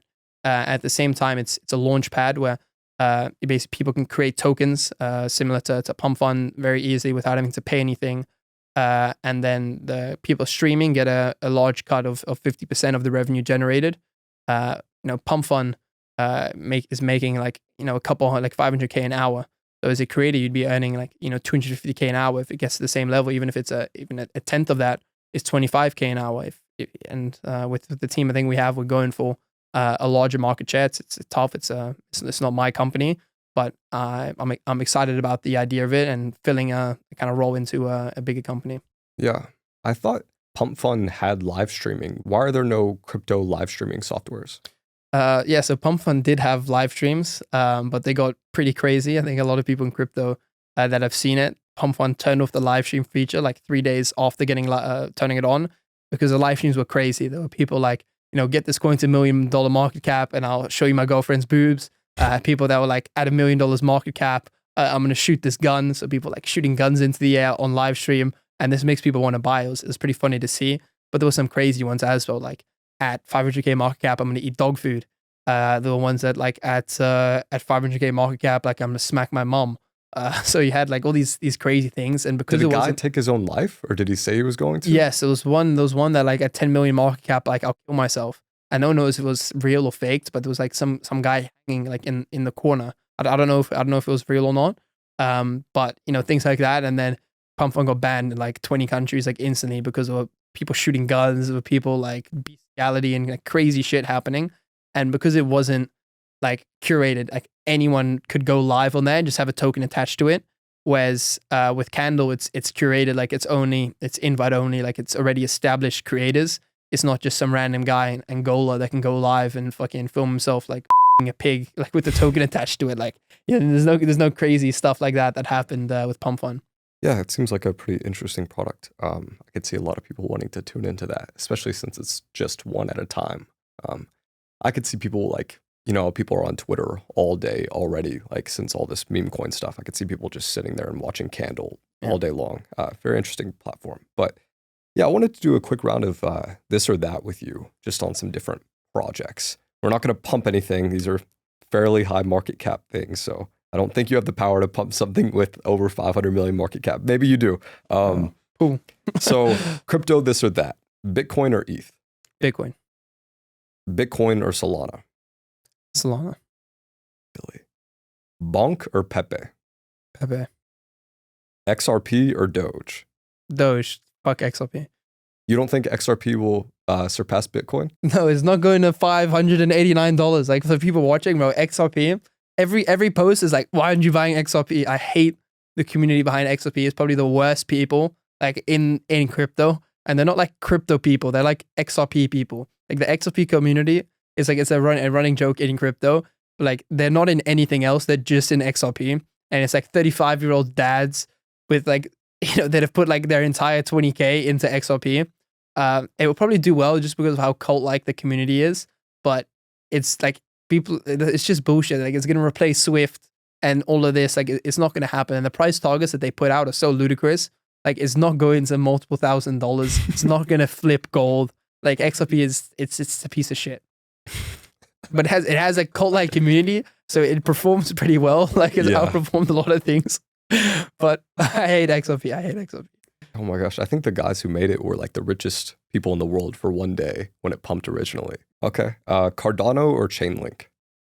Also, neither. Neither of them. Those were like two of the biggest ones last cycle. If you had to choose one, I'll go with Link. Tau or Ton?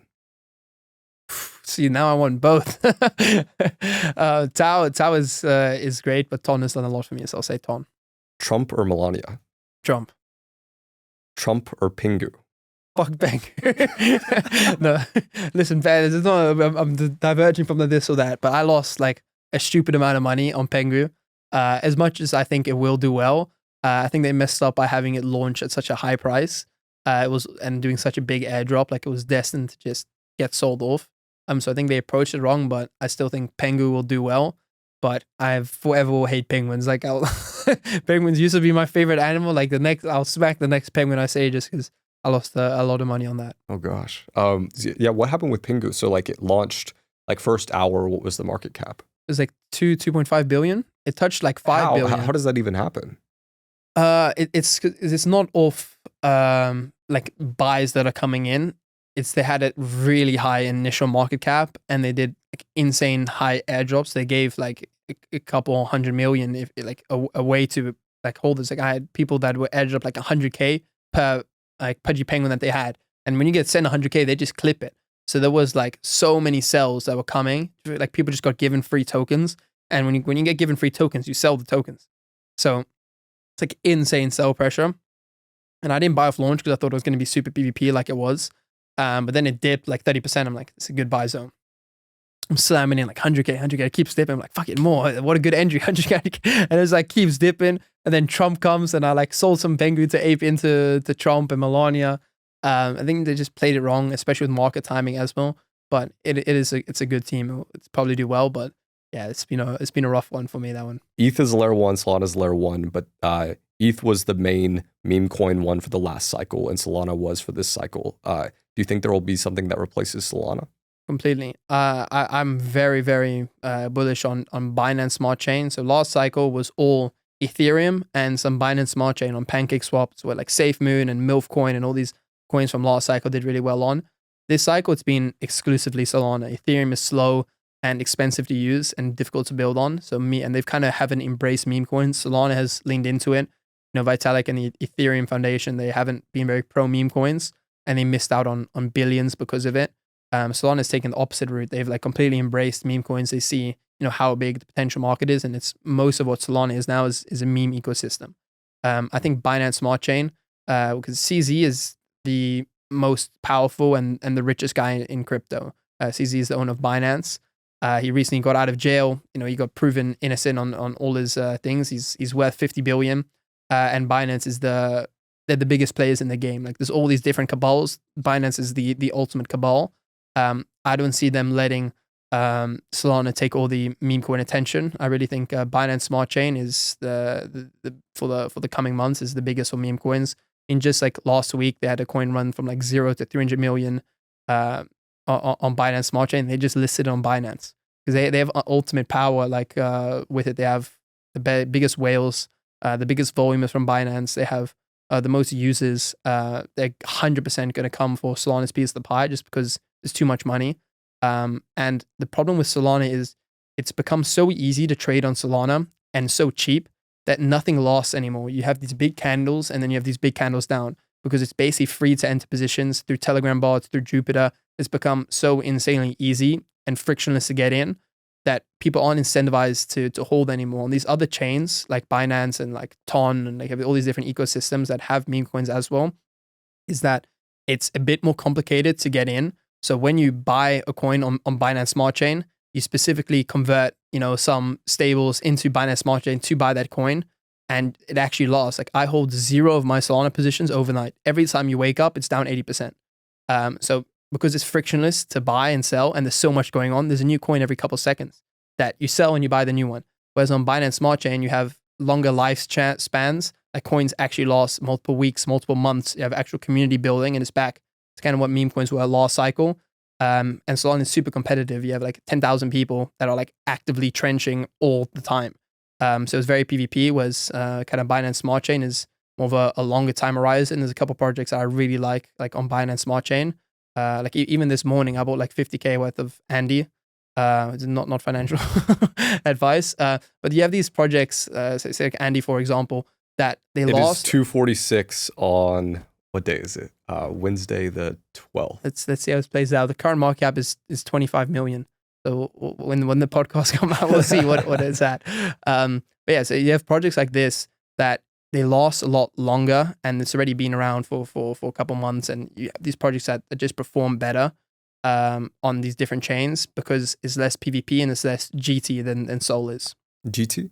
GT is so the word JEET means like to sell, like to dump your bags. Yeah. So JEETs, and like if a coin is GT, it's just like it's easy to sell. So Solana overall has become so competitive, and the timeframes keep getting shorter because of how competitive it is. People just take profits quickly.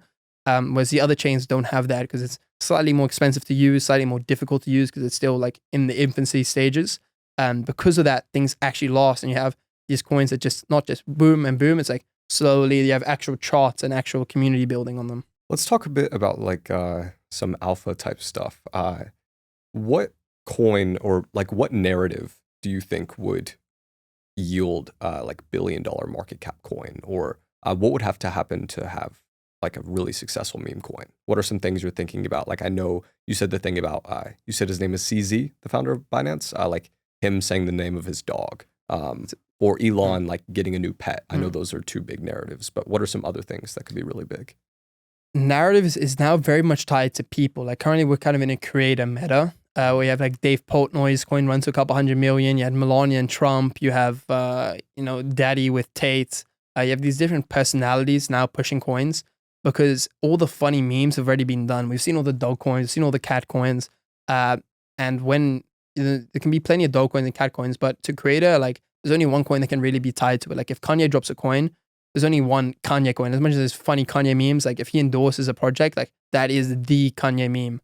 Like it becomes all the Kanye memes and stuff. It all benefits that coin. So any attention Trump gets, there were plenty of mega coins or all these different coins, but now any attention Trump gets, it's like officially affiliated to that coin. So creator coins are powerful because it condenses all the eyeballs into one place.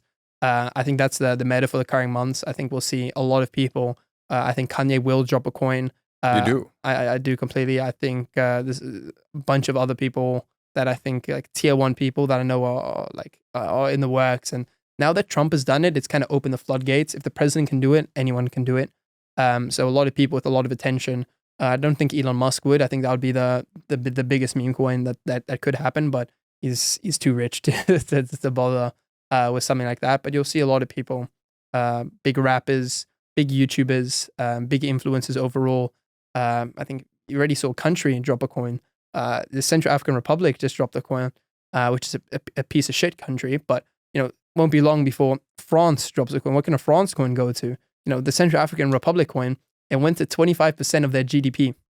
They made more they had more value in tokens in an hour than they produce as the entire country over 3 months. Like think about that with millions of people work, like cumulative work of 3 months of labor, of exports, of mining, of everything they do there was the same in an hour with a pump fund launch. I have the notifications on for the president of El Salvador. I'm curious, you're teenage crypto millionaire. Who are your Twitter notifications on for?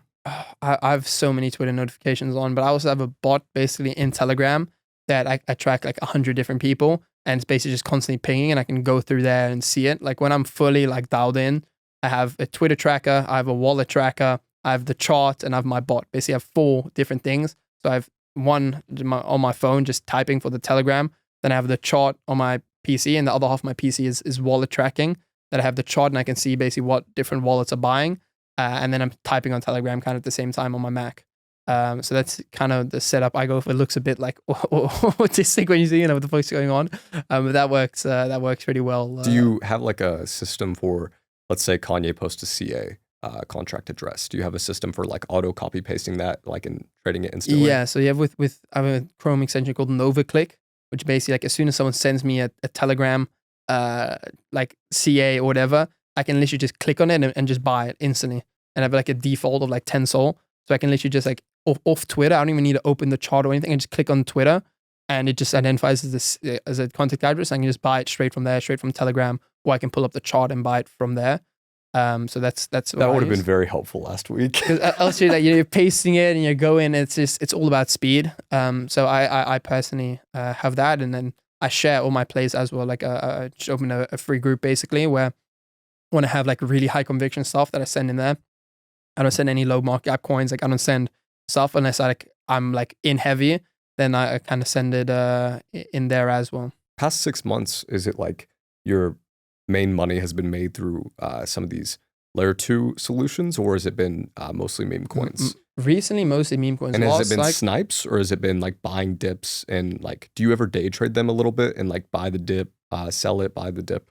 I once I sell a coin, I like delete the chart and I never look at it again. Like I don't buy in and out because of the nature of how quick pace things are. Like when I buy something, I sell it. Like I just close the chart, because if it keeps running, like shit, I should have held. Or if it goes down, like what do I care? Yeah, I timed it right. So once I sell, I never buy back in. Kind of rule of thumb, because I've been burned a lot where like I sell, I buy, like I sell, I make money off it, and then it keeps running. I like ape back in and FOMO back in the top, and then I just lost all the money I just made and more.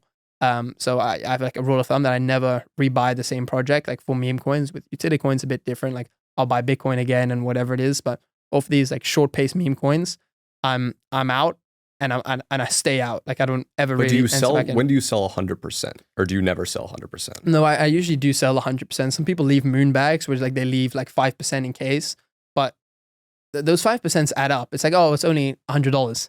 But like I'm taking a couple positions a day, like that adds up over the course of a couple of weeks. It's like a couple $1,000s that ride to dust.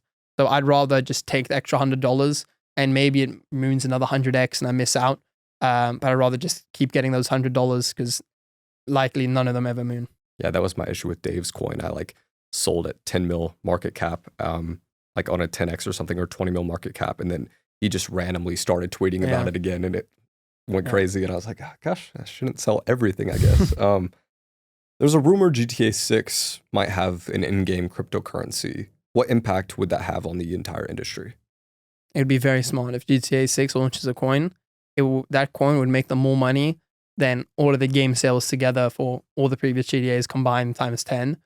Simply because you have the actual use case, like people would buy it to interact in game, and you have the speculation effect where people get a bet on GTA 6 on Rockstar Games. I don't believe it's publicly traded, but it's a way to people to bet on the ecosystem as a whole. So it would make everyone in the company billionaires, or something like that happen. I think would be one of the best tokens, simply because of how influential GTA 6 is. And it makes complete sense to do it. Like, why would people go and spend money on a fake currency, like say like V-Bucks, where it's not interchangeable? Like if you have V-Bucks sitting there, you can't do anything with it. You can't interact. Like it's a closed ecosystem.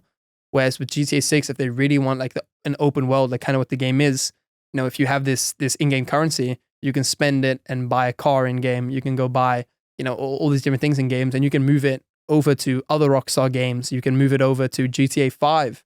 It's not this closed ecosystem. It becomes this open ecosystem, and you can make real money from it. Like if you're working, you have this, whatever in GTA, you're stealing money, or you open a weed shop, whatever the different businesses are in game. Like people take it very seriously, and people play the game a lot harder if there's some money on the line as well. Like imagine, people are, say, buying guns in GTA 6. If you have a gun factory, now you can start a real legitimate business. And people want to get this demand for it, the same as this demand for, whatever shoes. Like if you have a shoe factory, like in real life, people want shoes. People want the guns in game. Like there's real demand for it, and brings people pleasure to have those things. If they can buy it with this crypto coin, and you get paid for that, and Rockstar keeps getting a middleman percentage, they'd make a lot more money, and it would be revolutionary, I think, for the game. I do think they will do that. Really? If they want to make a lot of money, which they do, I think they would make a coin. What are your predictions for crypto in the next 5-10 years? it will become internet capital markets in the sense that why would a startup raise money and do VC stuff when they can just issue a token, make a lot more money, raise a lot more funds, and have better control? Like, why would companies go on the stock market when they can create a token for their currency? I think we see internet capital markets, formed on whatever the chain is. It might be Solana, it might be Binance, but have the stock market tokenized, where everyone has access. It's transparent. If you're living in buttfuck Nigeria, you know how difficult it is to go buy Apple. It's very difficult. You have to go through all these middlemen. You have these brokers. They take ludicrous fees, but you can just go on a non-KYC exchange. Buy some Solana through Moonshot or whatever it is. It's easy with your card, and you can go buy a piece of this company with literally zero fees. You control it. You can see, only you have access to it. There's no when it's closed in New York time. Like, I'm in South Africa. Like, New York time, it opened when I'm like, it goes till very late at night. The New York time, like, I'm sleeping. Like, with Solana and crypto overall, 24/7. So I think you see companies digitized, companies brought on chain, and really just become the internet capital markets where everything is tokenized, and real companies with real revenue, with real employees, have a token price instead of a stock price. What other predictions? Maybe less macro, more micro, like price of Bitcoin, certain projects. I think we don't go as high or as far as we think with this cycle. I think we top out maybe 130, 140. I think 150 is the best case scenario. I think we see nation states adopt Bitcoin, but I do think we see a crash come at least by the end of this year. I'm not a permanent believer. We're not only going up. Like, I lost a lot of money last cycle. I'm not going to make the same mistake again. I will take profits. I think we see Solana and crypto overall become massive use cases for everything. We see Bitcoin reserve in the US, and yeah, I think we see a good coming months. But overall, the party's going to come to an end partially, and we'll see another cycle where things will get even crazier. I think this cycle was we had ETFs, we have BlackRock and stuff involved now, so we won't have as heavy corrections. This cycle was kind of the smart money cycle. I think next cycle is kind of the nation cycle.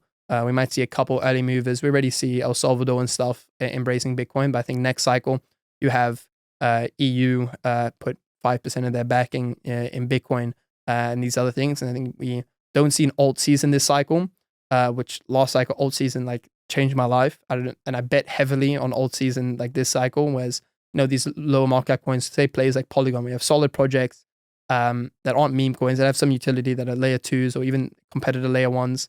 I think it's going to be Bitcoin moving and outperforming everything just because of the adoption and massive money flowing into it. And then meme coins as a speculation, as a way to make money. I think meme coins are only going to become bigger simply because if you look at, say, S&P 500 and housing prices compared to salaries, like, they're not keeping up.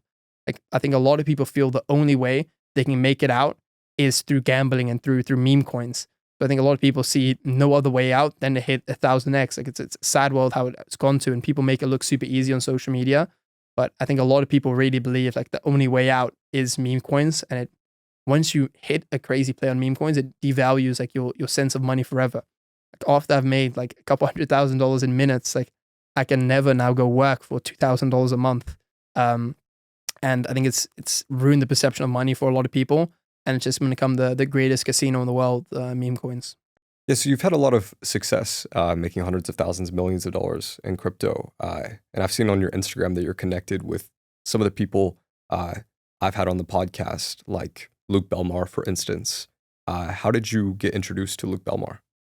Yeah, Luke Belmar was someone that like I used to be, I guess, a fan. Like, I used to see his content. He's someone that had a big impact like on me. Like, I used to watch his stuff like years ago when he used to stream, like his old stream with Sneeko and things like that. It's like the first content I ever saw of him. And I went from someone that was kind of a fan to someone that has brought him some business, and now someone I would consider like a close mentor of mine. I had a few good plays with Luke. I organized some different deals, and he's the best marketer in all of crypto, and someone that's gone from someone that I used to see on the other side of the screen. Like, the last 2 months, I've been traveling with him and some other friends, and he is like undeniably such a good guy. Like, he gets clowned a lot on the internet, like anyone does that gets attention, but it's a lot out of jealousy. Like, the guy makes insane amounts of money. And he's smarter than people think. Like a lot of people, I think he dumbs himself down on podcasts. Like people look at him like thinking, wow, this is a smart guy on podcasts. But I think he needs to dumb himself down to make it understandable for the people at home. He's very good at like catering to what the audience wants. Like when you spend time, like no cameras around talking to the guy, like he's a fucking genius, like in a lot of ways. And he thinks in very different ways to I do. And he says some things I don't agree with at all. But his way of thinking is very interesting to see. Like I've met a lot of cool people, but he's like the most interesting person. Both as like the way he thinks, the things that he dives into. He's just a very, very interesting person. He's the reason he's in the position he's in, and he's become someone that I would consider a very close friend and mentor. But how the connection originally established was I texted Luke, "Hey, do you want to meet this millionaire mentor of mine?" And then I texted this billionaire mentor of mine, "Hey, do you want to meet Luke?" And they both said yes. There's a vlog about this as well. And I'm sitting in the school bathroom as the one says yes. I'm like, please, the other one say yes, please. And then the other one says yes. And literally the same day, I book a ticket to Dubai, and I walk in with this billionaire mentor of mine and Luke. So it's just me, Luke, and this billionaire sitting at the table. So Luke's probably thinking, who the fuck is this kid that's with this very successful guy? And looked good on me with the guy as well because I'm presenting this big social media guy and big crypto guy. So that was my first interaction with him, and he went out of his way to after the lunch. He's like, "Hey, come with me." And his driver picks us up in a Bentley, and we go to the Pudgy Penguins event. And then I talk a bit more with Luke. He finds out a bit more about me. I already knew his content. Like I was very, very familiar with him. And then he invited me to dinner that same night. I got to meet Meow and some other people. And what I appreciate is Luke is levels above me in a lot of ways. Financially, he has more money than me. He has more influence, more connections than I do. But when you go out of your way to help someone that's at an earlier position, so I'm super grateful. He's done a lot for me, like through and through a great guy. And yeah, he's someone I would consider a very close mentor of mine. He often just gives me some golden nuggets. So I'm like, he just says some like one-liner sentence. I'm talking about this issue, and he'll say this one-liner sentence, and it's like, fuck, like how didn't I think of that? He just drops these golden nuggets sometimes. So he's a great person to have as a mentor and a friend. Definitely one of my favorite guests on the podcast, I'll say. Is he not the most interesting guy to speak to? Yeah, he's just so creative. And like he just randomly went on like a 20-minute rant about something, and like it all tied back in at the end. And I didn't really understand what he was talking about until I rewatched the podcast like twice. And I was like, oh shit. And like every time I've like gone back and watched that one, I've like found a new thing that was applicable to me in my like current business and current moment. And I'm like, how did I not realize what he was talking about there? But yeah, he's years beyond his age. What's the number one thing you learned from Luke Belmar? I think his way of thinking is quite unique. Like he thinks all the way through. I think most people scratch the surface of an idea and then quit, whereas he kind of follows through the entire and comes to a logical conclusion and wraps it around very nicely. So I think just like, it's hard to say one specific thing, but when you spend time with these highly successful people, it's just their mannerisms, their way of moving. Like one thing that I've picked up from Luke that I now always do is Luke, when we go into a restaurant, he'll grab the menu and he'll just order like one of everything, and like no one else orders. So he'll have like always has these big dinners, like 10 people. So he'll order like one of everything on the menu, and then just go back. No one else orders, and then the food just comes. Everyone shares. And like within like 45 minutes, you're out of the restaurant. There's no like sitting down. I would like one steak tartare, please. And the next person, he just orders a bunch of starters, a bunch of mains, and then it comes and everyone's sharing, and there's no like, oh, I know I ordered the steak actually. So everyone has a little bite of everything. It's just like the way he moves is just like it makes complete sense to do that. Like why sit and wait, have everyone order individually? Just little things like that you pick up from just high performers in general. Yeah, that's a huge one I've learned. And it's especially applicable like when going on dates or like meeting a business partner. Like if you and I went to dinner and there was like steak, sushi, chicken, note which one you liked, and then next time we go, just order that one or something along those lines, you know. I didn't do that last night at dinner. I just got a couple steaks. Just from the group of people, I assumed you guys weren't sushi boys. But and I must say, Jack has good manners, because I always, no matter where I am in the world, I always try to go pay the dinner. So I go to the bathroom and I go to the waiter like, hey, can I please settle the bill for the table? It was me, Jack, and this billionaire and another friend. And then I go to pay the bill, and it's like, no, so the bill's already been paid. So Jack very sneakily had already given his card to the waiter. So thank you for that. All good, man. I'll send you an invoice next week. Perfect. Send me your soul address. I'll do that trade. I guess you just gave me a lesson about from wealthy people you've learned, but what have you learned from spending time with people wealthier than you? Like any other lessons? I think the importance of education, I think, and being intentional with the content you consume. All the richest people I know are big readers, and I think they're rich because they're big readers. So like the most successful people I've talked to are not like, these people that are big on the internet. It's people you wouldn't know, like fund managers that are worth, hundreds of millions, if not billions. And they just think on a different plane than the average person. They just think faster, like sharper. And a lot of it is just they're all big readers.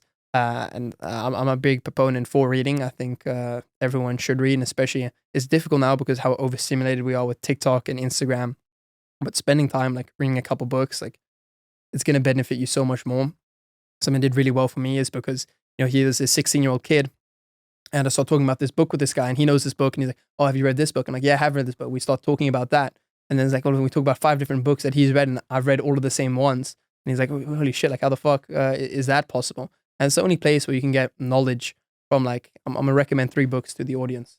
Meditations by Marcus Aurelius. Yeah, that's exactly the first one I was gonna say. There's no other place where you can get like wisdom from people thousands of years ago.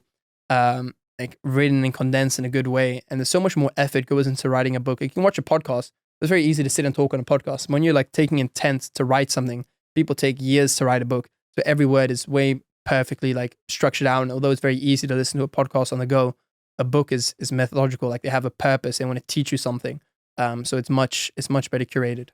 So what are your top 3 books? So the first one I would say is Meditations from Marcus Aurelius, just because it's the only place you'll get wisdom like that from an old emperor. And it's the only book you'll read that the writer isn't thinking about the audience, because every other book you read, the writer's thinking, okay, what's my brother going to think about this? What's my wife going to think about this? What's my kids going to think about reading this?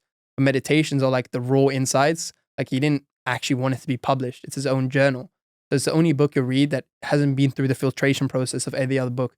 It's like the raw insights, and he'd probably be rolling in his grave if he knew it was published. So it's the only real raw book you can read. And then I think the Bible is similar in that case. And I like the Daily Stoic as well. I think from it's like a daily, like all these small passages. And is that a newsletter or is that a book? It's a book. It's like the Daily Stoic, and it's a book separated into like 365 like passages. And I read them every morning, and it's always like, I don't know, it always hits for that day. Like somehow they've got it, like exactly what you need to hear that day is like what it tells you. Do you have a quote from Meditations by Marcus Aurelius that particularly resonated with you? Yeah, I like, he talks about how he shan't be dyed in purple, which is basically, purple is the most expensive color to get because it was from shellfish ink. So red you can get from flowers, and all these different colors that they would dye their robes were pretty cheap. But nobility in Rome wore purple. And purple because it was so expensive. But Marcus Aurelius always wore white. He never wore purple like the rest of the emperors. And I think the same way as how I feel about designer now. Like you'll never really catch me wearing designer. I feel the same way. Like it's nice. I mean, this is expensive clothes. Like it's nice clothes, but I don't like the big brands simply because that passage. Like I used to have all these expensive things, and like I'm wearing purple, and like the biggest G's in history didn't wear purple. Like I'm not gonna go walk around with the name of some designer put on my chest. Who's the most impressive person you've ever met? Most impressive person I've ever met is definitely these hedge fund guys, simply because they don't need any of the validation of like having a social brand. Like I think a lot of people that post on social media, like me included, like it's a bit of ego involved, there's business involved. But the richest people I've met, they don't give a shit. Like there was this one guy I've met, he's worth 3 billion plus, and I asked him, well, what do you do? And he's like, yeah, I'm in marketing. And I found out later he owns one of the biggest like publicly traded companies in marketing, like in the US. And these people, they don't care for validation. Like oftentimes when I see people making 20K a month, like what do you do? Yeah, I'm the founder of my own company and I do this and this. Like the really rich people is like, yeah, I'm in marketing. Like I feel like those type of answers are really what I respect. It kind of ties back to Marcus Aurelius and the nobility and the humbleness of it. think the most impressive people I've met are the people that don't care to impress me. We have to kind of look back a layer. Like, it's very easy. Like, I see some guy pull up in a nice car and a lot of people are like, wow, holy shit, like, who's this guy? But, the people that have no need to impress you, but we have to kind of go the extra effort to see what they're about and why they're so impressive. Those are like the people that are more wealthy, more smart, more connected than any of the guys that are kind of puffing their feathers. Yeah, the person you'd introduced me to last night, or I've spoken with him maybe one other time, but when you told me some of his success, I was like, yeah, that adds up, because I would not expect it at all. Yeah. There was no like flaunting of any type of wealth. Yeah, it's the most successful people never talk about it. Like, this guy last night, he's very, very successful, and you would never know it. Like, and even when you ask, he kind of brushes it off. Like, when you spend a lot of time with him, like, this guy makes more in a day than people in a decade. Like, he's had fluctuations where it's like it's insane, the level. And when you reach that level, you don't care to impress. I think it's a lot of people at kind of the middle stages try to act like they're at the top stages, but then when you're actually at the top stages, you don't give a shit. What's the best piece of advice you've ever received?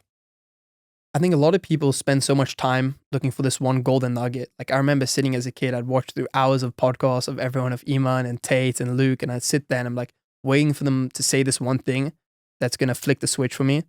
But that thing doesn't exist. There's no one piece of advice that I'm going to give you. There's no one piece of advice that anyone's going to give you that's going to change your situation. It's accumulation of all these little facets that experiences that you've had, things that you picked up reading, things that you picked up from wherever it is.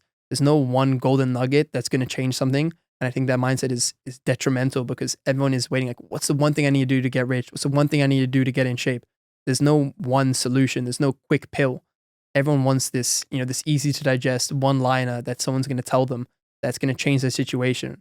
But that one-liner doesn't exist. The more time you spend searching for it, the less time you actually spend like finding it. I guess it's kind of paradoxical to ask, but what would your thing be? Like, what would your advice be? Like, if it, like, assuming they take thousands of pieces of advice, what else would yours be? Focus on education. Focus on learning and sharpening the axe. Abraham Lincoln said if you had 8 hours to chop down a tree, you would spend the first 6 sharpening the axe. And I think it's very much the same in business. Like, the first couple of years, like, I didn't earn as much as I am now.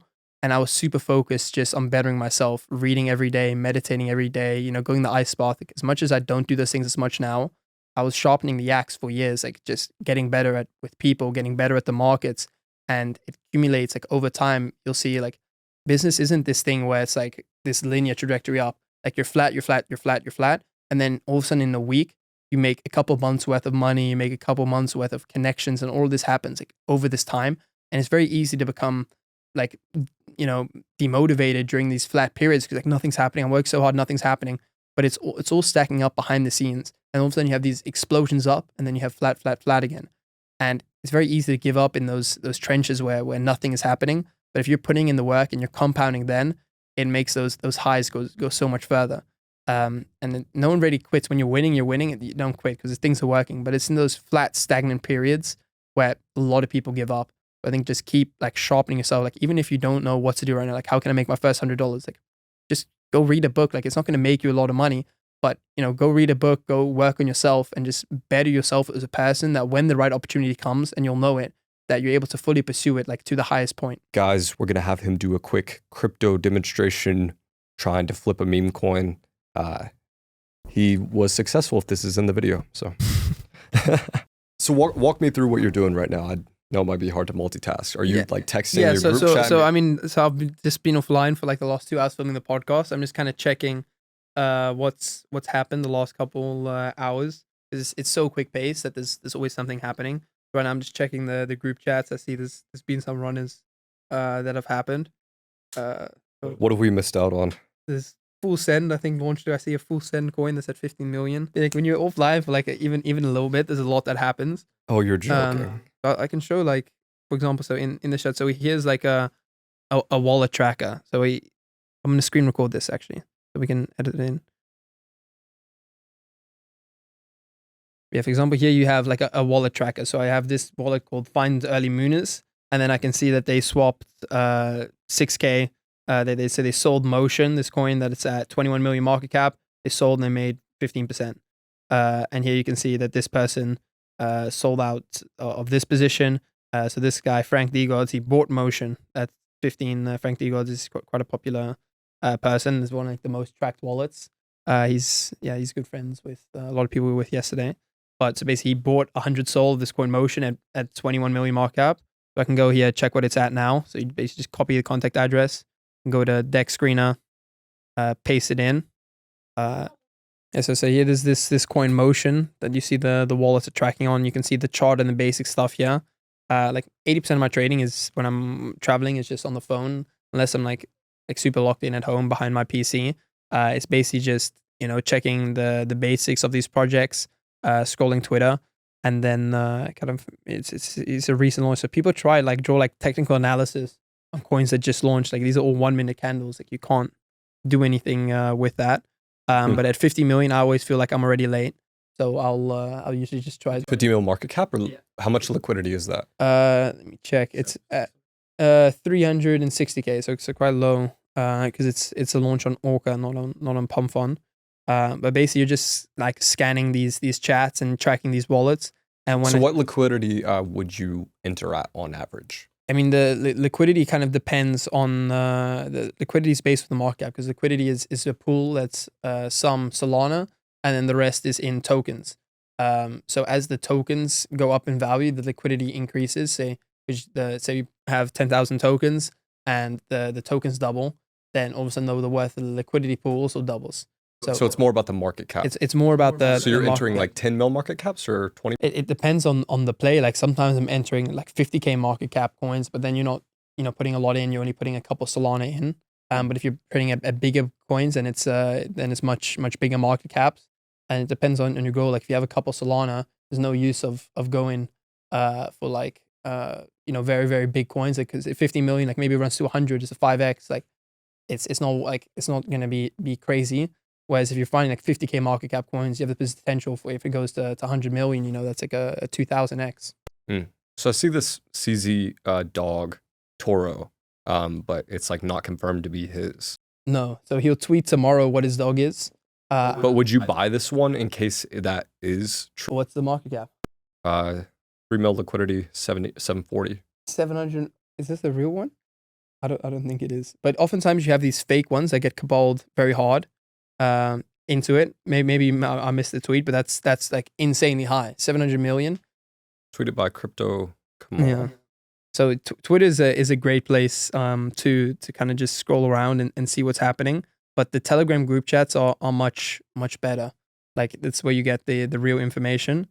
So you kind of just check in what people are talking about all day, and it's a process where you're oftentimes not doing anything for a while, and all of a sudden you're like quickly doing things. You're moving money, wallets. You're buying in. You're checking the chart. So it's just kind of passively sitting. And then straight. So now I get sent this coin CZ dog. This is 8 million. And then I get told this is being shilled by Test CTO lead. So it's basically all these people that have like done some research and they send coins out. And then I'll just go ahead and take a look what it's about. But a lot of times it's just doing nothing for a long time. And then all of a sudden you're doing a million things all at once. So you buy coins before they get on Deck Screener? Oftentimes, yeah. Because by the time they get on Deck Screener, like it's oftentimes already late and it's fast like paced. Like it's all about speed. So some projects are like instantly already on Deck Screener. It depends on where they launch, etc. So yeah, so here you see on Photon, you can see all the new pairs that are coming through. So every second you see a new coin coming through. You see the market cap and stuff like that. But this is too much. It's almost impossible to catch a winner like this, just because literally every second you see this coins coming through.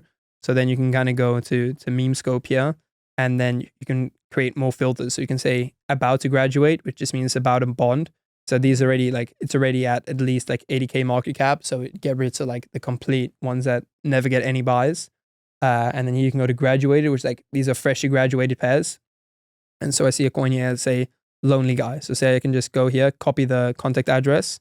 You can buy straight into Photon if you'd like, but I use Nova.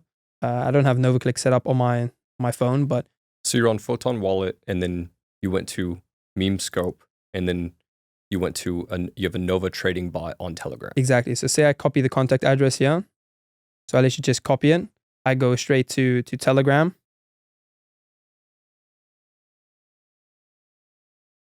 Then I can literally just paste the contact address in here. And then it will show buy Lonely Guy. And then you've got all the things here and say I just want to buy 2 Sol. It just goes and I'm in now. So I can see how much I'm in here for. So I have 4 million tokens, 2 Sol, and I can refresh. So I'm up 3%. And you can see the thing here. So you just bought this one. Why did you buy this one? I did zero research into it. I'm up 7%. This is just for a demonstration.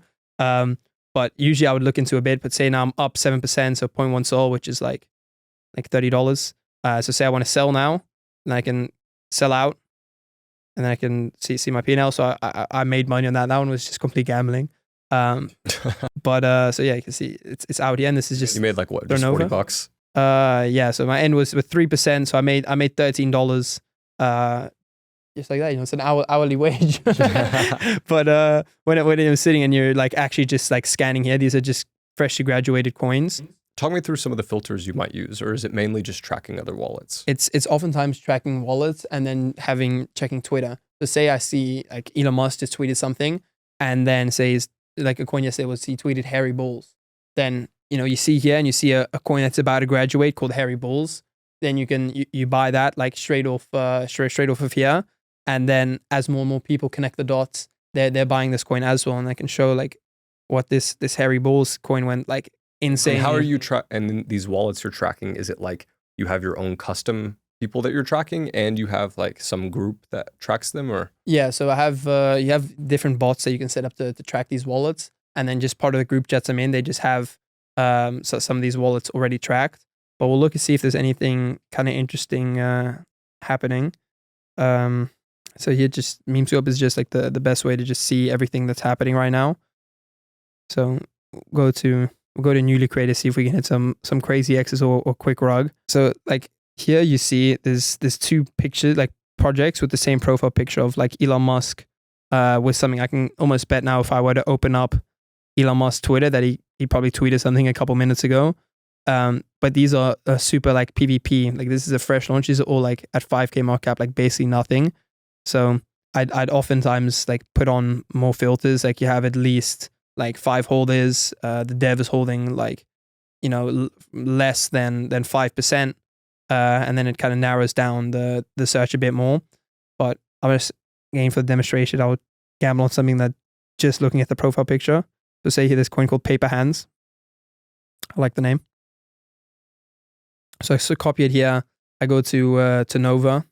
They should just paste in the CA, and now I'll throw 2 Sol into Paper Hands. See if anything comes from it. Then you can just go /positions. So again, I'm up 6%.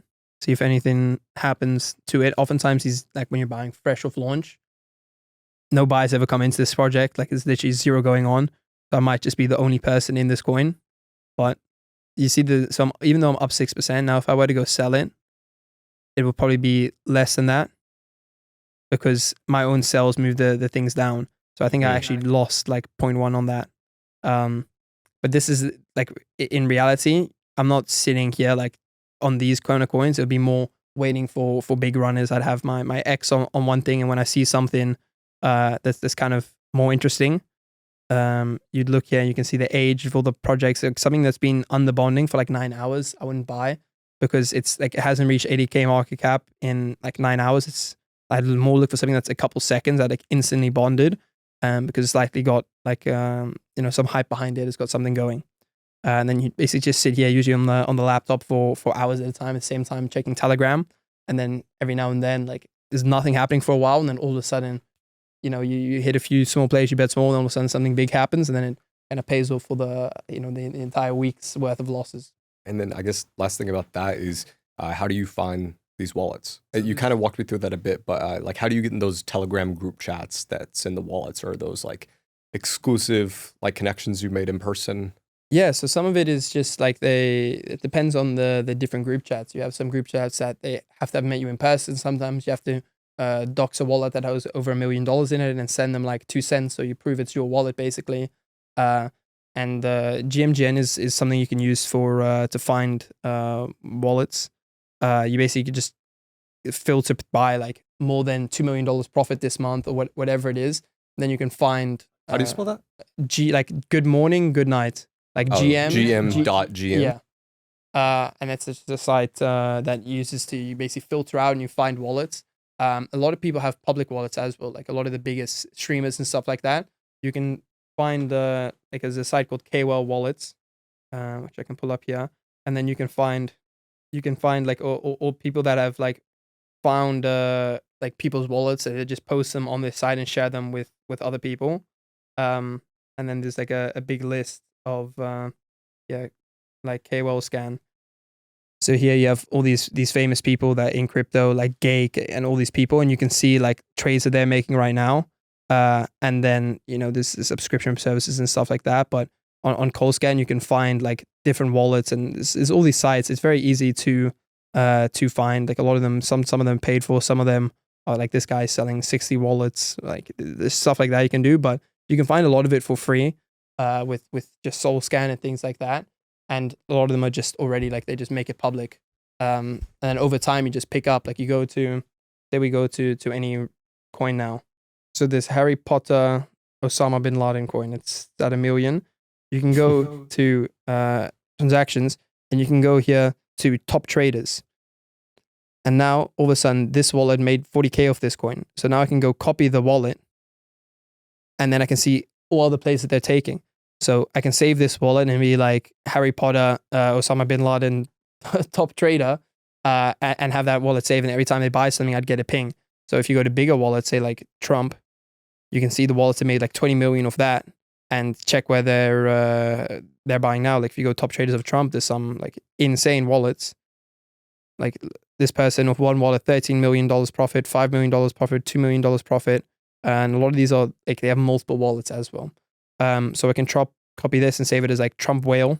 And, this is someone that made 30 mil of Trump. Like they probably knew some type of insider stuff, or they got in super early. So then this is a good way to find it as well. Just go to deck screen and just go to top traders. Last question. Is there any edge you have that you wouldn't share with your audience? The one thing, I think the edge that I have that isn't replicatable is kind of the network and things like that. All the on-chain stuff that I do is transparent. You can see I have my wallet, so you can copy trade me if you'd like. There's a bunch of stuff that you can do, but the one thing that's irreplicatable is having conversations like this, sitting at a dinner like we were last night. Like average person can't just do that because of the network I built up and kind of the information, the context I have. I do have a slight edge with that, and that's not replicatable. Like it's also why I would never want to sell a course because it's just the average person can't play it out the same way. So I don't think I have some crazy insider edge. And if I do, that is what it is. It's nothing that I'm like hiding or that I wouldn't share because it's all transparent. Like most people just aren't willing to put in the work, and they don't have the emotional control. Or they don't have the, whatever it is to get started. There's no like secret edge that anyone has. And yeah, if I did have one, I would share it, but I don't. Well, everyone, this has been your guest, Maurits Neo. Thank you so much for having me. Where can people find you? You'll find me. Just search Maurits and maybe you pop me up. Or just add Maurits Neo basically on everything. And how do you spell that? MAURITS NEO. Thank you so much for having me. See you guys.